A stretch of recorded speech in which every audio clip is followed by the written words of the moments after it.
तो जो next part है, नेक्स्ट चीज जो हम पढ़ने वाले हैं वो है टाइप्स ऑफ कॉन्ट्रैक्ट्स। क्या पढ़ने वाले हैं हम? Types of contracts. मतलब कॉन्ट्रैक्ट क्या होता है हमने पढ़ा। क्या होता है contract? Agreement plus enforceability by law. Agreement क्या होता है? Offer plus acceptance. इसी को हम क्या बोलते हैं? प्रॉमिस या प्रोमिसेस। तो अभी ये कॉन्ट्रैक्ट जो है ना, इसके तीन पहलू है। तीन पहलू यानी इनके तीन पार्ट है। अब देखो, समझने में ये बहुत आसान है, लेकिन इसको याद करना थोड़ा डिफिकल्ट हो जाता है। तो एक ट्रिक होती है। देखो, हम क्या कर रहे हैं, इस कॉन्ट्रैक्ट के जीवन के बारे में बात कर रहे हैं, इसके तीन प्रकारों के बारे में बात कर रहे हैं। तो आपका जो कॉन्ट्रैक्ट है, ये उसके जन्म के ऊपर हम इसको बाइफरकेट कर सकते हैं। जन्म यानी on the basis of formation. इसके कर्म के ऊपर, जन्म के बाद क्या करेगा? कर्म करेगा, दैट इज वैलिडिटी और एनफोर्सेबिलिटी। और फिर इसका एंड में क्या होगा? हम क्या बात करेंगे? मोक्ष की बात करेंगे। या फिर मैं बात करूंगा इसने क्या क्या किया, कितना अच्छा परफॉर्म किया इस पूरे लाइफ टाइम में। तो on the basis of performance, these are just basic tricks.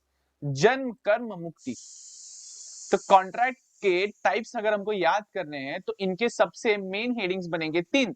On the basis of जन्म, दैट इज फॉर्मेशन, कॉन्ट्रैक्ट बना कैसे। ऑन द बेसिस ऑफ कर्म, दैट इज उसकी वैलिडिटी है, फिर एनफोर्सेबिलिटी, उसने काम क्या करा, उसमें उसका वैलिडिटी क्या रहा। एंड एंड में आ जाता है उसने कैसा परफॉर्म करा, दैट बिकम्स हिज परफॉर्मेंस, और we can say it as moksha. बहुत आसान है, सिर्फ एक बार ही, एक बार, एक वन फ्लो में इसको ध्यान से सुनना, आपका काम हो जाएगा। जन्म के ऊपर बना कैसे है? Express, implied, quasi, icon. हम देखेंगे डिटेल में ये क्या क्या। कर्म के ऊपर क्या काम करता है? वैलिड है, अच्छे काम। वॉइड है, जन्म से ही बुरे काम। वैलिड का क्या बात है कि वैलिड मतलब क्या? अच्छे काम करना। वॉइड मतलब जन्म से ही बुरा है, जन्म से ही बेकार काम करता है। वॉइडेबल मतलब क्या पता है? पहले अच्छा था, जन्म से अच्छा था, आगे जाके बुरे कर्म करने लग गया। इलीगल, इसको तो जन्म ही नहीं लेना चाहिए था, ये बहुत गलत चीज है। एंड अनएनफोर्सेबल, ये क्या पता है? ये वो है जो है हैंडीकैप। क्या है? हैंडीकैप। देखेंगे हम क्या होता है, डिटेल में देखेंगे।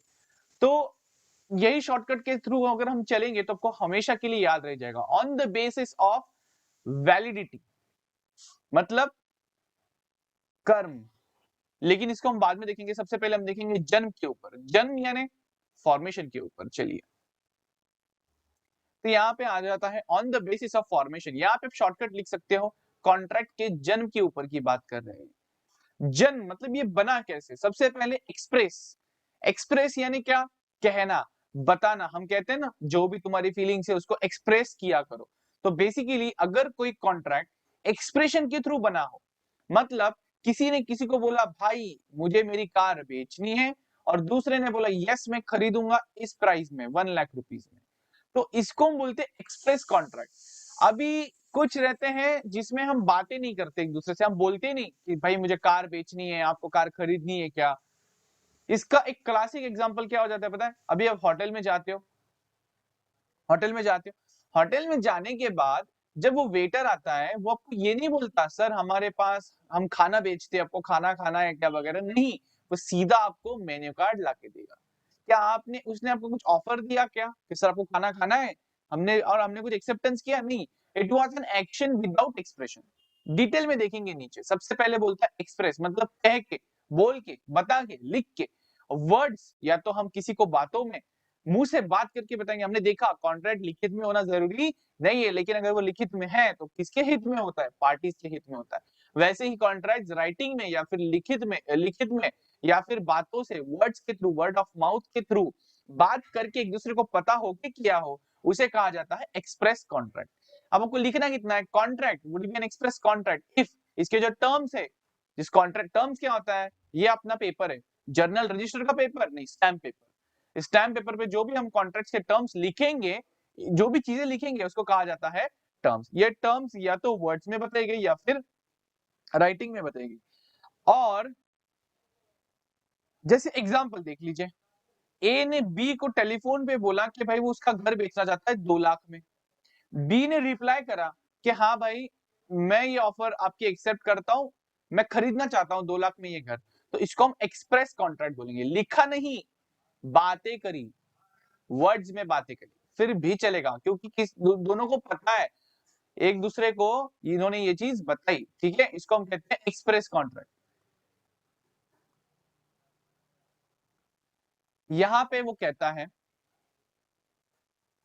कोई प्रपोजल और उसका एक्सेप्टेंस, प्रॉमिस यानी क्या, अग्रीमेंट, किसी अग्रीमेंट का प्रपोजल और एक्सेप्टेंस। ये प्रपोजल दिया ए ने, मुझे बेचना है, ये बी ने बोला हाँ मैं एक्सेप्ट करता हूं, उसने एक्सेप्टेंस दिया। अगर वो शब्दों में, वर्ड्स में की जाए तो उसको बोलेंगे एक्सप्रेस कॉन्ट्रैक्ट। बहुत आसान है। जन के ऊपर सबसे पहला था एक्सप्रेस कॉन्ट्रैक्ट, मतलब क्या, जो बता के किया जाए, जो दूसरों को बता के हो जाए। दूसरा होता है इम्प्लाइड, इसका अपोजिट, इसका अपोजिट। अपोजिट यानी क्या, यहाँ पे ए ने बताया मुझे घर बेचना है, बी ने बताया हाँ मैं खरीदना चाहता हूँ। अभी जैसे आप यहाँ पे एग्जांपल दिया, वही बात करेंगे हम। आप रेलवे पे चले गए, रेलवे स्टेशन पे, प्लेटफॉर्म पे कोई कूली आ गया और उसने आपकी बैग्स उठा ली और जाके आपको सिर्फ पूछा कौन सा नंबर है, ट्रेन का सीट नंबर है, वहां पे जाके आपकी बैग रख दी। मुझे बताओ, क्या इसने आपको ऑफर दी, सर क्या मैं आपकी बैग उठाऊं? नहीं। क्या आपने उसको एक्सेप्ट किया? नहीं। लेकिन इसने एक्शन करी ना कुछ, इसने बैग उठाने की एक्शन करी, इसने बैग उठाई, लेके गया, और आपने क्या करा, उसको कुछ नहीं बोला, उसको बोला ठीक है कर। तो इसको हम कहते हैं इम्प्लाइड कॉन्ट्रैक्ट, जहां पे वर्ड्स नहीं होते, राइटिंग में कुछ नहीं होता, एक्सप्रेस ही नहीं किया होता। बेसिकली राइटिंग छोड़ दो, मैं तो बोल रहा हूँ एक्सप्रेस ही नहीं, मैंने बोला ही नहीं कुछ, उसने खुद से कोई चीज करी, मैंने खुद से उसको बोला हाँ कर, मन ही मन। तो उसको हम बोलते हैं इम्प्लाइड कॉन्ट्रैक्ट, जिसको हम बोलते हैं they come into existence by implication. Implication मतलब क्या, तुम कोई चीज कर रहे हो, मैं उसको परसीव कर रहा हूं, भाई ये कर रहा है, मैं उसको करने दे रहा हूं, मुझे पता है ये करेगा तो मुझे इसको पैसा देना पड़ेगा, और मैं उसको ना नहीं बोल रहा हूँ, हाँ कर। तो it is called as implication. कोई ऑब्लिगेशन आ जाता है आपके ऊपर, जैसे कि कोई एक्शन है, कंडक्ट ऑफ पार्टी, जैसे यहाँ पे इसने क्या किया, बैग उठाया, इसने ना नहीं बोला, बराबर, इसको कहा जाता है इम्प्लीकेशन या फिर इम्प्लाइड कॉन्ट्रैक्ट। तो ये बोलता है कि एनी प्रपोजल और acceptance otherwise then in words, मतलब ना रिटन है ना एक्सप्रेस है, इन वर्ड्स है, तो उसको कहा जाएगा इम्प्लाइड। बहुत आसान है, पेपर में इतना ही लिखना है, contract that come into existence by implication, इसको अंडरलाइन करके बॉक्स मार दो, इसको समझ जाएगा। आपको आता है, आपको लिखना है बाय एक्शन और कंडक्ट ऑफ पार्टीज, वो टिक मारेगा, उसको समझ एग्जामिनर को, आपको आता है। यहाँ पे जो प्रपोजल है या फिर उसका एक्सेप्टेंस है, ये अदरवाइज देन बाय वर्ड्स है, अदरवाइज देन बाय वर्ड्स। ये वही एग्जांपल है कूली वाला। अभी आप रेस्टोरेंट में गए, आपने कॉफी ऑर्डर करी, आपने कॉफी पी ली, यार यहाँ पे कुछ ऑफर एक्सेप्टेंस कुछ बातें ही नहीं हुई, सिर्फ आपने बोला सर ये 2 कॉफी दे दो, उसने दे दी, आपने पी ली। अब यार आपको उसके लिए पे तो करना पड़ेगा, because it is implied contract. इनको हमने बातों में एक दूसरे से डिस्कस नहीं किया, भले हमने ऑर्डर दी कि हाँ मुझे ये चाहिए वगैरह, लेकिन क्या उसने आपको ऐसा स्पेसिफिक ऑफर दिया था क्या, जैसे इधर बाकी की चीजों में होता है, जैसे कार के एग्जांपल में हुआ था, उसने बोला मुझे कार बेचनी है, उसने बोला हाँ मैं खरीदूंगा वगैरह, ऐसा कुछ नहीं हुआ। एक नॉर्मल कोर्स ऑफ एक्शन में ये चीजें हो गई। इसी का एक सब पार्ट है टैसिट कॉन्ट्रैक्ट। ये जो इम्प्लाइड कॉन्ट्रैक्ट है ना, इसी का एक सब पार्ट है टैसिट कॉन्ट्रैक्ट। टैसिट का मीनिंग होता है साइलेंट। साइलेंट मतलब क्या, ये कॉन्ट्रैक्ट तो बात ऐसी भी नहीं कर सकता, तो साइलेंट कैसे होगा? ये बोलते हैं, जैसे एग्जाम्पल के तहत पे यहाँ पे उन्होंने लिखा है पहले, fall of hammer in an auction sale. देखो कैसा होता है, अगर हम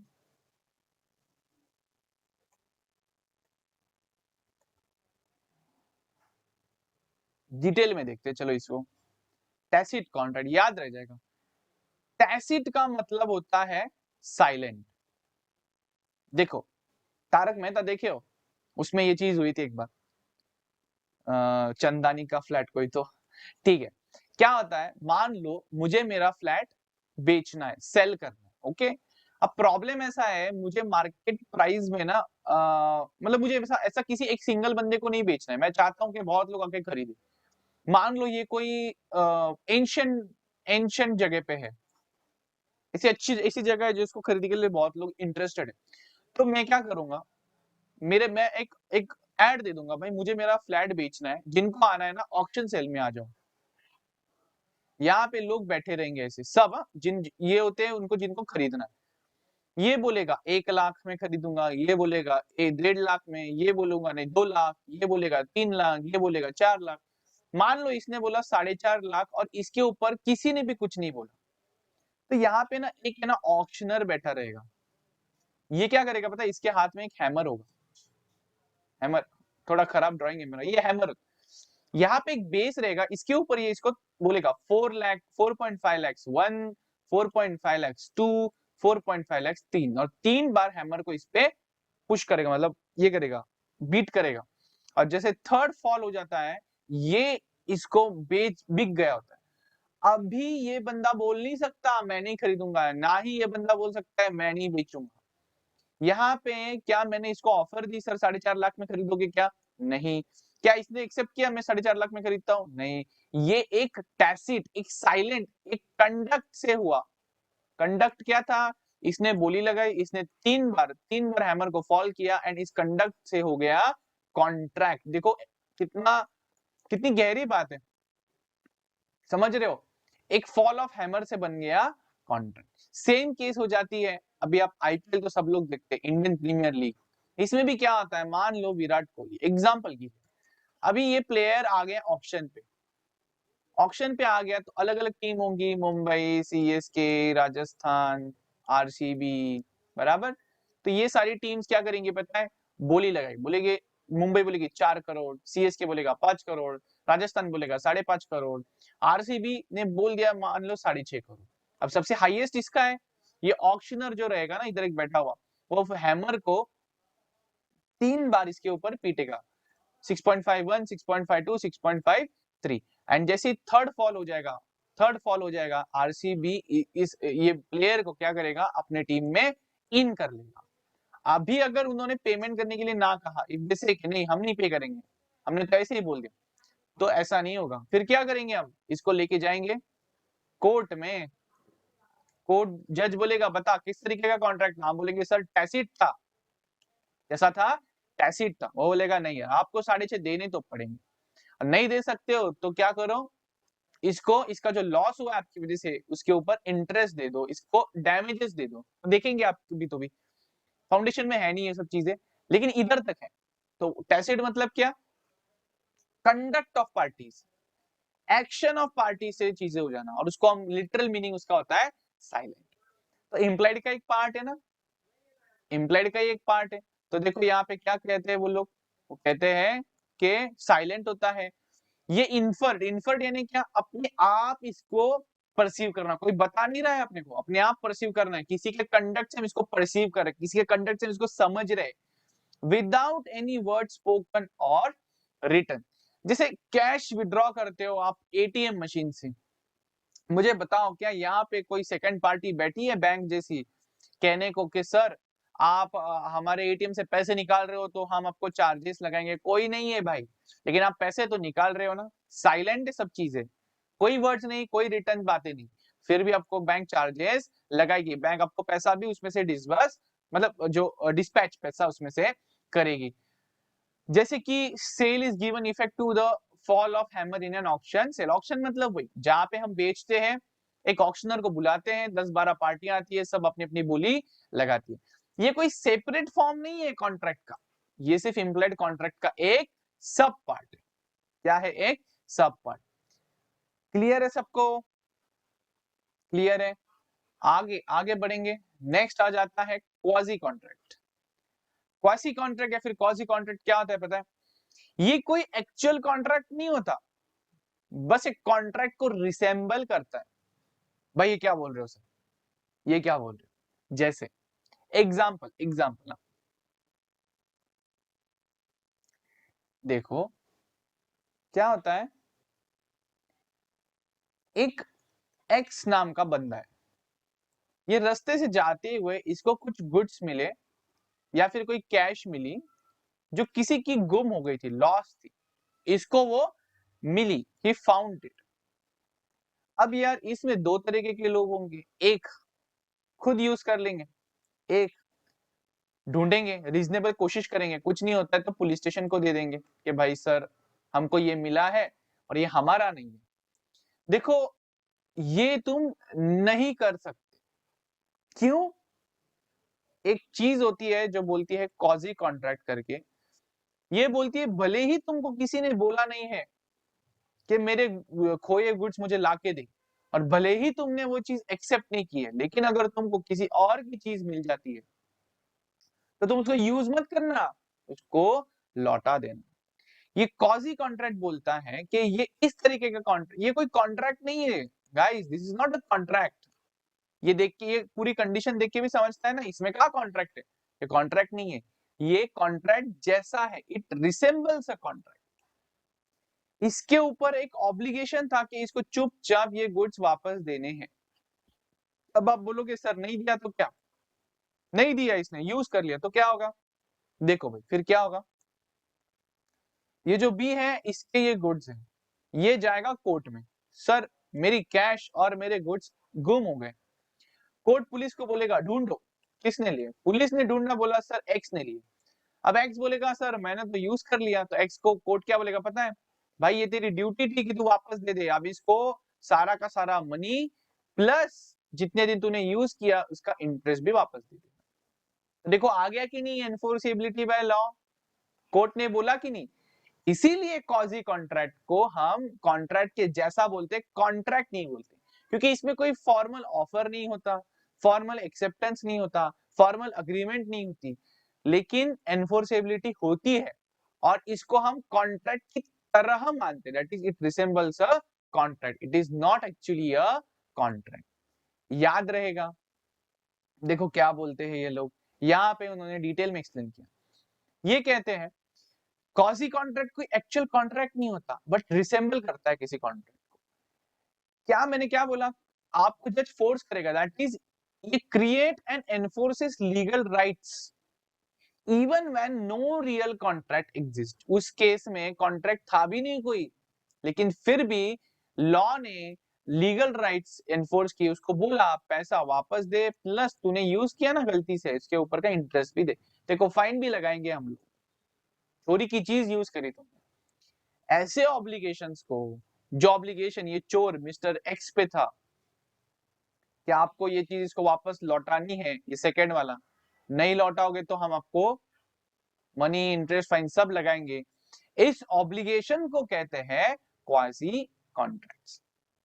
ठीक है, इसमें इस कॉन्ट्रैक्ट में आने का किसी का भी इंटेंशन नहीं होता है, no intention on part of either party to make a contract, ये अपने आप बन जाता है। कौन बनाता है, कौन ये कॉन्ट्रैक्ट बना सकता है, फिर यहाँ पे देखो किसने बनाया है कॉन्ट्रैक्ट, कौन बना सकता है, ऑब्वियसली लॉ बनाएगा, कोई लॉ होगा ना, सीआरपीसी आईपीसी जो भी है, वो बोलेगा ना लॉस्ट आइटम्स को ओनर के पास लौटाना चाहिए, नहीं तो आपको 2 साल की जेल। तो लॉ ने इंपोज करा, किसी की इच्छा थी क्या, नो इंटेंशन, किसने लाया, लॉ ने इंपोज करा। याद रहेगा, ये वही एग्जांपल है जो मैंने आपको बोला। ठीक है, अभी लास्ट आ जाता है ई कॉन्ट्रैक्ट्स। हम क्या पढ़ रहे हैं गाइस, हम क्या पढ़ रहे हैं, जन्म के ऊपर, जन्म के ऊपर कौन से कॉन्ट्रैक्ट्स के टाइप्स होते हैं। पहले हमने देखा एक्सप्रेस, बातें करके लिख के रिटर्न में आ गया, इसके अपोजिट इंप्लाइड। इंप्लाइड यानी क्या बताओ, जिसमें वर्ड्स नहीं होते, जिसमें वर्ड्स नहीं है, जिसमें रिटर्न चीजें नहीं, अदर देन बाय वर्ड्स जो कॉन्ट्रैक्ट बनते हैं उसको इंप्लाइड कहते हैं। फिर इंप्लाइड का एक सब पार्ट आ गया टैसिट, इंप्लाइड का सब पार्ट था टैसिट, मतलब साइलेंट कॉन्ट्रैक्ट। फिर आ गया कॉसी कॉन्ट्रैक्ट, और लास्ट वाला आ रहा है ई कॉन्ट्रैक्ट। ई कॉन्ट्रैक्ट मतलब क्या, ऐसे कॉन्ट्रैक्ट जो ईमेल्स के थ्रू एंटर हो जाते हैं। कैसे हो जाते हैं, ईमेल्स के थ्रू।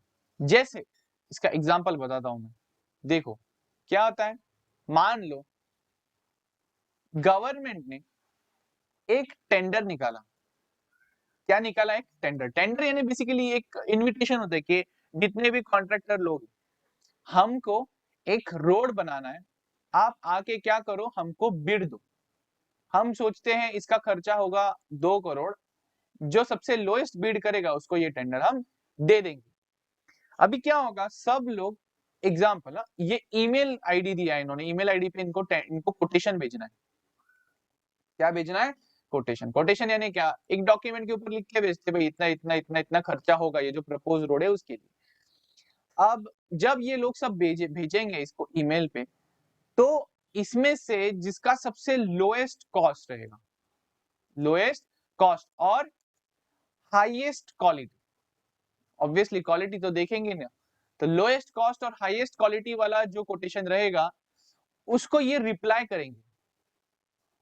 रिप्लाई करेंगे, रिप्लाई पे क्या लिखेंगे, sir your tender is sorry your quotation is accepted, tender is allotted to you. Tender यानी बेसिकली ये ऑफर जो होती है ये हमको आपको अलॉट करते हैं, प्लीज 1 जनवरी 24 से काम शुरू कर। मुझे बताओ दोस्तों, इसमें हमने वो पेपर बनाया क्या, स्टैम्प पेपर वाला? कुछ भी नहीं बनाया, ईमेल के थ्रू सब कुछ हो रहा है ना। गवर्नमेंट आपसे मिलने आ रहा है, प्राइम मिनिस्टर आपसे मिलने नहीं आ रहे, नहीं आप उनसे मिलने जा रहे हो, फिर भी ये सब हो रहा है किसके ऊपर? दिस ऑल एक्टिविटी, ये सारी एक्टिविटी किसके ऊपर हुई? किसके ऊपर हुई? ये सारी एक्टिविटी हुई थ्रू इलेक्ट्रॉनिक मोड या फिर ईमेल, थ्रू इलेक्ट्रॉनिक मोड। और इसमें भी क्या था, ऑफर थी, ये ऑफर थी, सॉरी ये देखेंगे हम, ये इनविटेशन टू ऑफर था, वो आगे देखेंगे। इसमें एक ऑफर थी, एक एक्सेप्टेंस था, ठीक है। तो अभी इसके ऊपर ऑफर आ गया, एक्सेप्टेंस आ गया, तो अग्रीमेंट भी बन गया, एनफोर्सिबिलिटी लॉ भी आ जाएगा, तो कॉन्ट्रैक्ट भी बन जाएगा। तो इसको हम कहते हैं, ऐसे कॉन्ट्रैक्ट जो इलेक्ट्रॉनिक मोड के थ्रू बन जाते हैं उसको हम कहते हैं ई कॉन्ट्रैक्ट। देखो दोस्तों, दीज आर, दोस्तों थोड़ा ऑड हो जाता है, सी गाइस कैसा है, ये जो हमने 4 टाइप्स पढ़े ना, ये एक्सक्लूसिव नहीं है। ये ऐसा नहीं है कि एक्सप्रेस कॉन्ट्रैक्ट और ई कॉन्ट्रैक्ट्स में कुछ फर्क है, नहीं। मैंने तुमको बोला मुझे ये रोड बना के दो, तुमने बोला ये सर बना के देंगे, लेकिन ये पूरा का पूरा कम्युनिकेशन ईमेल के थ्रू हुआ, तो इसको मैं एक्सप्रेस कॉन्ट्रैक्ट भी कहूंगा, क्योंकि इसमें हमने माउथ के वर्ड या फिर रिटर्न चीजों में कम्युनिकेशन किया, प्लस इसको हम ई कॉन्ट्रैक्ट भी बोलेंगे। क्यों? क्योंकि ये ईमेल के थ्रू हुआ, तो ये एक दूसरे से अलग अलग नहीं है, ये एक दूसरे के ऊपर ओवरलैप करते हैं, अलग अलग नहीं है, ये ओवरलैप करते हैं एक दूसरे के ऊपर। याद रहेगा सबको, बहुत आसान है। अब जन्म की बात तो हो गई, अब हम बात करेंगे कर्म की, कर्म की बात करेंगे। बहुत आसान है, बहुत आसान है, इनके ऊपर डिटेल में आपको आगे सब कुछ आने वाला है, लेकिन अभी के लिए जितना अपने फर्स्ट यूनिट में दिया है उतना ही अपन कवर करेंगे। तो यार on the basis of validity यानी कर्म, एक होता है सत्कर्म, अच्छे कर्म, good deeds, good deeds, good deeds यानी क्या, वैलिड कॉन्ट्रैक्ट, ऐसा कॉन्ट्रैक्ट जो हमेशा से अच्छा है। दोस्तों अच्छा होना क्यों, क्या मतलब है अच्छा होना, मतलब क्या सब कुछ तो अच्छा होता है? नहीं, जिसको जज, जिसको कोर्ट देख पाएगा, बोलेगा बस यार यही सबसे बेस्ट कॉन्ट्रैक्ट है, इस कॉन्ट्रैक्ट के ऊपर कोर्ट डिसीजन दे पाएगा उसको, उसमें सारे इस कॉन्ट्रैक्ट में इसका जो सॉल्ट है, सॉल्ट यानी क्या, एसेंशियल एलिमेंट्स 100% प्रेजेंट है, कोई प्रॉब्लम नहीं, मतलब इसके कर्म कैसे है, अच्छे है, गुड डीड्स, उसको हम बोलते हैं वैलिड कॉन्ट्रैक्ट। एन अग्रीमेंट जो बाइंडिंग एंड एनफोर्सिएबल है is a valid contract. An agreement जो क्या है, बाइंडिंग एंड एनफोर्सिएबल, मतलब इसको क्या कर सकता है जज, कोर्ट देख सकता है, इसको एक दूसरे के ऊपर ऑब्लिगेट कर सकता है, उसको हम बोलते हैं वैलिड कॉन्ट्रैक्ट। इसके अंदर सारे क्या होते हैं, सारे नमक, all the essential elements valid contract में होते हैं। ये वही है, ए ने बोला मेरी गाड़ी खरीदेगा क्या, बी ने बोला ये मैं खरीदूंगा, इतने पैसे में तुमको दूंगा, इसको हम बोलेंगे वैलिड कॉन्ट्रैक्ट। याद है सबको, मैं समझ रहा सबको मैं क्या बोल रहा हूँ, समझ रहा है सबको? अब दूसरा होता है, ये जन्म से ही बुरे कर्म करता है, जन्म से ही क्या करता है, बुरे कर्म, मतलब ये क्या है, बैड।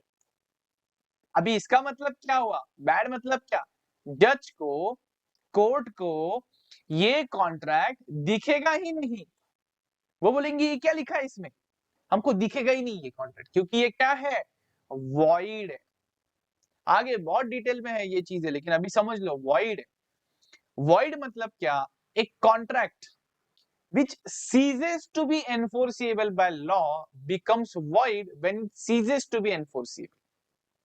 जैसे कि ये बुरे कर्म करता है, मतलब ये जो है ना कॉन्ट्रैक्ट, जो कॉन्ट्रैक्ट है वो या तो जब बना तभी से खराब था, देखेंगे हम डिटेल में, मतलब क्या होता है डिटेल में देखेंगे, या फिर आगे जाके खराब हो गया। जैसे कि क्लासिक एग्जांपल की बात करेंगे। सबसे पहले एग्जांपल की बात करेंगे, फिर वापस डेफिनेशन पे चलेंगे। देखो, एक ए है, इसने क्या बोला था, बी को मुझे गाड़ी बेचनी है। बी ने बोला था यस सर मैं खरीदूंगा, उसके बदले आपको कितने रुपीस दूंगा, 1 लाख रुपीस दूंगा। अब मान लो ये जो गाड़ी है, ए की गाड़ी क्या हो गई, डिस्ट्रॉय हो गई, जल गई, अर्थक्वेक के वजह से अर्थक्वेक आ गया, उससे खराब हो गई। मान लो उसको किसी ने कुछ भी हो गया, राइट्स हो गए, खराब हो गई। मुझे बताओ दोस्तों, क्या अब ये गाड़ी बेच पाएगा? नहीं बेच पाएगा, इम्पॉसिबल है। और हमने कॉन्ट्रैक्ट के एसेंशियल एलिमेंट्स में, मतलब सॉल्ट में देखा था, पॉसिबिलिटी ऑफ परफॉर्मेंस। बहुत डिटेल में है आगे ये यूनिट्स में, लेकिन अभी हमको याद आ रहा है। फिर भी पॉसिबिलिटी ऑफ परफॉर्मेंस मतलब क्या, ये चीज हो सकती है, कोई मैजिक नहीं है, इम्पॉसिबल नहीं है। यार यहाँ पे गाड़ी हम अभी नहीं दे सकते, वो टूट गई, तो जज या कोर्ट इसको एनफोर्स नहीं कर सकता एक के ऊपर कि भाई तू गाड़ी दे, उसी बोलेगा आप 1 लाख रुपए बी को वापस दे दो। तो कोर्ट इसको क्या नहीं कर सकता, एनफोर्स नहीं कर सकता, और इसी को हम बोलेंगे बुरे कर्म यानी वॉइड कॉन्ट्रैक्ट। देखो ये क्या बोलता है, a contract which ceases to be enforceable by law. मतलब क्या, गाड़ी जल गई, अब लॉ इसको एनफोर्स नहीं कर सकता, और जब लॉ बोलेगा कि हाँ तू मत दे गाड़ी, तू ये नहीं दे सकता, उस दिन इसको हम बोलेंगे वॉइड। अब कॉन्ट्रैक्ट मतलब ये कॉन्ट्रैक्ट है, इसमें अग्री में, इसमें ऑफर दिया है, इसमें प्रपोजल है, सब कुछ सही है, लेकिन ये अभी एनफोर्सेबल बाय लॉ नहीं है। क्यों?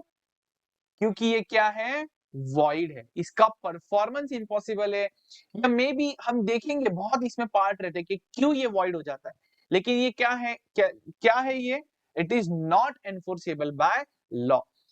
A contract which ceases to be enforceable by law becomes void when it ceases to be enforceable. पहले तो दो चीजें कहता है। फर्स्ट चीज, एक कॉन्ट्रैक्ट, एक कॉन्ट्रैक्ट ये वॉइड बन जाएगा, that is ceases to be enforceable by law बन जाएगा। कब? जब इसको हम एनफोर्स नहीं करेंगे, जिस दिन कोर्ट इसको एनफोर्स नहीं करेगा। समझ रहे हो? इस मोमेंट तक ये कॉन्ट्रैक्ट वैलिड था। वैलिड यानी इसके कर्म कैसे थे, अच्छे थे, इसको कोर्ट देख सकता था। एक दिन ऐसा आया जब ये गाड़ी जल गई, उस दिन से ये एनफोर्स नहीं कर सकते आप, और फिर भी आप कोर्ट में गए, और जिस दिन कोर्ट ने कहा that it is not enforceable by law, उसको हम बोलेंगे वॉइड। बहुत आसान है। A contract which ceases to be enforceable by law becomes void when it ceases to be enforceable. जिस दिन गाड़ी जली, उसी दिन से तुम इसको एनफोर्स नहीं कर सकते थे, ceases to be enforceable by law। लेकिन ये void कब हुआ, जब कोर्ट ने बोला when it ceases to be enforceable। और कोर्ट कब बोलेगा, ऑब्वियसली जिस दिन गाड़ी जली। इसको और आसान भाषा में एक शब्द में बोल देता हूं। देखो, जिस दिन, ये टाइमलाइन है, मान लो इस दिन कार क्या हो गई, डिस्ट्रॉय हो गई, इस दिन तक ये कॉन्ट्रैक्ट रहता है वैलिड। इस दिन ये cease to be enforceable. Cease का मतलब होता है स्टॉप, रुक जाना। इस दिन से ये एनफोर्स नहीं हो सकता, और इसी दिन से इसको हम कहेंगे वॉइड, मतलब बुरे कर्म करने वाला। किसी को कंफ्यूजन है? अब यार यहाँ पे एग्जांपल दिखा है, मिस्टर एक्स बोलता है एक पब्लिशर को, मैं आपके लिए बुक लिखूंगा सर, ये कॉन्ट्रैक्ट वैलिड है, कोई प्रॉब्लम नहीं, लेकिन कुछ दिनों बाद एक्स मर जाता है। अब ये कॉन्ट्रैक्ट वॉइड हो गया, क्योंकि इम्पॉसिबिलिटी ऑफ परफॉर्मेंस। हम देखेंगे आगे डिटेल में कौन से ये रहते हैं जिसकी वजह से ये इम्पॉसिबल हो जाते हैं टू, जिसकी वजह से ये वॉइड हो जाता है, वो आगे हम देखेंगे डिटेल में। लेकिन यहाँ पे एक बहुत इंपॉर्टेंट चीज लिखी है, पहले तो जो कॉन्ट्रैक्ट वॉइड है वो कॉन्ट्रैक्ट ही नहीं होता, ये तो सब मानेंगे, क्योंकि कॉन्ट्रैक्ट होने के लिए उसमें एसेंशियल उसका नमक होना चाहिए, एसेंशियल एलिमेंट्स, और यही यहाँ पे चले जा रहे, कोई मरता है, इम्पॉसिबिलिटी ऑफ परफॉर्मेंस हो जाता है, कुछ भी हो जाता है, देखेंगे हम डिटेल में क्या क्या होता है। तो इस मोमेंट से जब तक वो वैलिड है, ये अपनी टाइमलाइन थी, यहाँ पे गाड़ी खत्म हो गई, इस मोमेंट तक इसको हम कॉन्ट्रैक्ट बोलेंगे, यहाँ से आगे तक ये कॉन्ट्रैक्ट नहीं रहेगा, इसको फिर भी इसको हम बोलेंगे वॉइड, नाम देने के लिए दे दिया वॉइड कॉन्ट्रैक्ट, याद रहेगा। वॉइड का सिनोनिम होता है वैक्यूम, वैक्यूम मतलब जहां पे कुछ भी नहीं है, कुछ भी नहीं है, इस कॉन्ट्रैक्ट में भी कुछ भी नहीं है, ये निरर्थक हो गया, समझे। देखो कॉन्ट्रैक्ट क्यों कर रहे हैं हम, ताकि कल प्रॉब्लम ना हो, कोर्ट में जा सके, अगर कोर्ट ही इसको रिकॉग्नाइज नहीं करेगा, कोर्ट ही इसको नहीं देखेगा, तो ये एनीवेज क्या हो जाएंगे अपने लिए, इररेलेवेंट, बेकार हो जाएंगे। समझ रहे सब लोग, समझ रहे क्या। Next comes voidable. हम अभी बात कर रहे types on the basis of कर्म। एक था सत्कर्मी, शुरू से सत्कर्म करता है, एक था दुष्कर्म, शुरू से दुष्कर्म करता है, तो सत्कर्मी को वैलिड कहते हैं, दुष्कर्मी को वॉइड कहते हैं। एक था शुरू से सही था, सत्कर्म करता था, मतलब वैलिड था, आगे जाके हो गया खराब, दैट इज वॉइड। अब इसके ब्लेंड को बोलेंगे वॉइडेबल। सर क्या बोल रहे हो, 2 मिनट देना मुझे बस।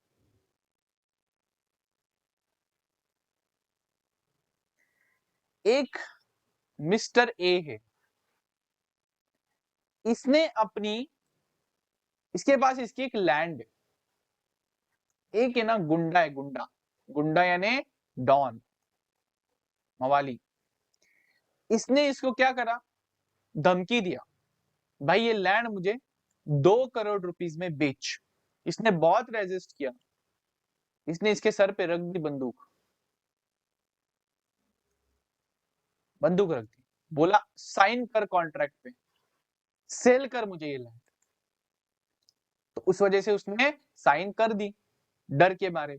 मुझे बताओ, कॉन्ट्रैक्ट का एक एसेंशियल नमक था जिसको हम बोल रहे थे फ्री कंसेंट, मतलब जिसकी भी हाँ है इसमें, वो कैसे होनी चाहिए, फ्री, फोर्सफुली नहीं होनी चाहिए, इसने तो फोर्सफुली हाँ कहा है। अब मान लो कल जब ये जमीन का ट्रांसफर होने का टाइम आया और इसके पास पैसे देने का टाइम आया, तब ए को समझा कि ये जो लैंड है ना, ये जो लैंड है, यहाँ पे कुछ प्रॉब्लम है। क्या है, प्रॉब्लम है। अब ए के पास 2 ऑप्शन थे, एक कोर्ट में जाके बोलेगा सर मेरा कंसेंट फ्री नहीं था, इसने मुझसे जबरदस्ती हाँ बुलवाया, प्लीज मैं नहीं बेचना चाहता हूँ जमीन। कोर्ट बोलेगा ओके, नो इशू, नहीं मत बेचो जमीन, कोर्ट इसकी साइड लेगा। दूसरा है, इसको समझा था प्रॉब्लम आ गया जमीन पे, इसने कुछ गया ही नहीं कोर्ट के पास, इसने चुपचाप ये जमीन इसको बेच दी। मुझे बताओ दोस्तों, यहाँ पे डिटेल में बताना, ध्यान से बताना, क्या गुंडा मवाली डॉन के पास ये ऑप्शन था, इसको भी पता चलना प्रॉब्लम है, क्या ये जा सकता था कोर्ट के पास, नहीं, समझ रहे हो। लेकिन जा कौन सकता था, ए। अगर ए जाता था और बोलता था, ये तो एक पार्ट हो गया, प्रॉब्लम है, प्रॉब्लम नहीं होता था, वो कोर्ट के पास जाता था, बोलता था सर मुझसे जबरदस्ती खरीद रहा है जमीन, प्लीज इसको बोलो नहीं खरीदे, कोर्ट क्या बोलेगा, don't buy, don't sell. Court इस कॉन्ट्रैक्ट को वॉइड डिक्लेयर कर देगा। वॉइड क्यों बोलेगा, क्यों, क्योंकि ये जो कॉन्ट्रैक्ट है इसमें सॉल्ट, कौन सा इंपॉर्टेंट सॉल्ट, फ्री कंसेंट वाला सॉल्ट है ही नहीं, और जिसमें एसेंशियल एलिमेंट्स नहीं होते वो कॉन्ट्रैक्ट नहीं होता, और उसी को तो हम वॉइड बोलते हैं। कोर्ट इसको वॉइड डिक्लेयर कर देगा, लेकिन ये डिक्लेयर करवाने का ऑप्शन किसके पास है, सिर्फ और सिर्फ ए के पास है। क्या बी के, क्या ये गुंडे के पास है क्या, नहीं। तो कोई कॉन्ट्रैक्ट है जो है वैलिड, लेकिन किसी एक पार्टी के ऑप्शन है, किसी एक पार्टी के ऑप्शन पे इस कॉन्ट्रैक्ट को वॉइड डिक्लेयर कराया जा सकता है, लेकिन दूसरी पार्टी के पास ये ऑप्शन नहीं है, उसको हम बोलते हैं वॉइडेबल कॉन्ट्रैक्ट। वॉइडेबल यानी क्या, एबल यानी एबिलिटी, किसी एक पार्टी के पास एबिलिटी है इस कॉन्ट्रैक्ट को वॉइड डिक्लेयर कराए कोर्ट के थ्रू। यही एग्जांपल याद रखना है आपको और ऐसे ही फ्रेम करना है आपके आंसर्स। क्या लिखता है, एक agreement which is enforceable by law at the option of one or more parties but not at the option of the other or others is a voidable contract। इससे इजी और कुछ भी नहीं हो सकता। इसका मतलब यहाँ पे उन्होंने एक्सप्लेन किया है कि किसी एक पार्टी के पास लीगली राइट्स है कि वो क्या करा सके पता है, अवॉइड परफॉर्मिंग हिज पार्ट। मतलब ए क्या कर सकता है, लैंड देने से मना कर सकता है। ए क्या कर सकता है, लैंड देने से मना कर सकता है और ये अग्रीमेंट को वॉइडेबल या फिर वॉइड करार करा दिया जा सकता है। लेकिन इधर गया, दूसरे पार्टी के पास ऐसा कोई राइट नहीं होता। अब ये कब कब होगा आगे बहुत डिटेल में दिया है, लेकिन यहाँ पे बोलते हैं कि अगर कोर्जन मतलब फोर्सफुली किसी को इस कॉन्ट्रैक्ट में ला गया हो, अनड्यू इन्फ्लुएंस ये भी हम देखेंगे, बेटे ने बहला के फुसला के फादर को इसमें डाला, फ्रॉड, मिसरिप्रेजेंटेशन, तो किसी एक पार्टी के पास इसको वॉइडेबल करार करने का पूरा ऑप्शन है। एग्जाम्पल दिया है नीचे, पढ़ लेना, बहुत आसान एग्जाम्पल है। अब आएगा डिस्टिंग्विश बिटवीन। पेपर में ना ये लिखना बहुत इंपॉर्टेंट है। ये जो मेन पॉइंटर्स होते हैं ना, मीनिंग, एनफोर्सिबिलिटी, ऐसे 3 कॉलम आपके आने चाहिए पेपर में, ठीक है। अब ये बोलता है वॉइड कॉन्ट्रैक्ट। अब वॉइड कॉन्ट्रैक्ट मतलब कौन सा कॉन्ट्रैक्ट यार, जो शुरू से ही दुष्कर्मी है, इसका कोई तथ्य नहीं जीवन का। कॉन्ट्रैक्ट है जो एनफोर्सेबल बाय लॉ सीज हो जाता है, मतलब क्या, रुक जाता है, उस दिन वॉइड हो जाता है जिस दिन उसको कोर्ट बोलेगा ये एनफोर्सेबल नहीं है, या जिस दिन कार डिस्ट्रॉय हो। वॉइडेबल क्या होता है, ये किसी एक पार्टी के ऑप्शन पे एनफोर्सेबल है। अगर पार्टी चाहेगी तो कॉन्ट्रैक्ट को पूरा करेगी, नहीं चाहेगी तो इसको वॉइडेबल करार करा सकती है। An agreement which is enforceable by law at the option of one और मोर पार्टीज। लेकिन दूसरे के पास ये ऑप्शन नहीं होता, इसको हम बोलेंगे वॉइडेबल कॉन्ट्रैक्ट। ये शुरू से ही दुष्कर्मी है, मतलब can not B enforce at all. लेकिन ये पहले सत्कर्मी था फिर दुष्कर्मी हुआ, मतलब enforceable only at the option of the aggrieved. Aggrieved मतलब कौन सी पार्टी, वो पार्टी या फिर वो आदमी, वो इंडिविजुअल, वो उस कॉन्ट्रैक्ट में वो पर्सन जिसको दुख हुआ है, सॉरी, जिसको दुख हुआ है या फिर हार्म हुआ है, जिसको प्रॉब्लम हुआ है, या फिर जिससे फोर्सफुली हाँ कहा गया हो, उसको हम बोलते हैं अग्रीव्ड पार्टी। प्रॉब्लम जिसको हुआ, ये पार्टी के ऑप्शन पे ही ये कॉन्ट्रैक्ट चल सकता है, दूसरी पार्टी इसको एनफोर्स नहीं कर सकती। अब यार ये कब होता है, वॉइड कब होता है, दुष्कर्मी कब हो जाता है, अगर लॉ में बदलाव आ गए। देखेंगे हम, मैंने किसी के साथ बिजनेस डील की थी गुटखा बनाने की, नया लॉ आ गया महाराष्ट्र में, आज से गुटखा बैन, तो ये कॉन्ट्रैक्ट रख ही नहीं सकते हम, ये इलीगल हो जाएगा, एसेंशियल एलिमेंट इसमें से चला जाएगा, लॉफुल ऑब्जेक्ट वाला, तो ये हो जाएगा वॉइड, कोर्ट को दिखेगा ही नहीं है। तो चेंज इन लॉ और change in circumstances beyond the contemplation, मतलब बियॉन्ड द पावर, इनके पावर में नहीं था। जैसे वो एग्जांपल था देखो बुक लिखने का, उसमें मिस्टर ए मर गया, तो यार बियॉन्ड चीज है, तो इसकी वजह से ये वॉइड हो गया। यहाँ पे ऐसा कुछ नहीं होता, यहाँ पे किसी एक पार्टी का जो कंसेंट है ना वो फ्री नहीं था, उसको जोर जबरदस्ती से हाँ कहलवाया था।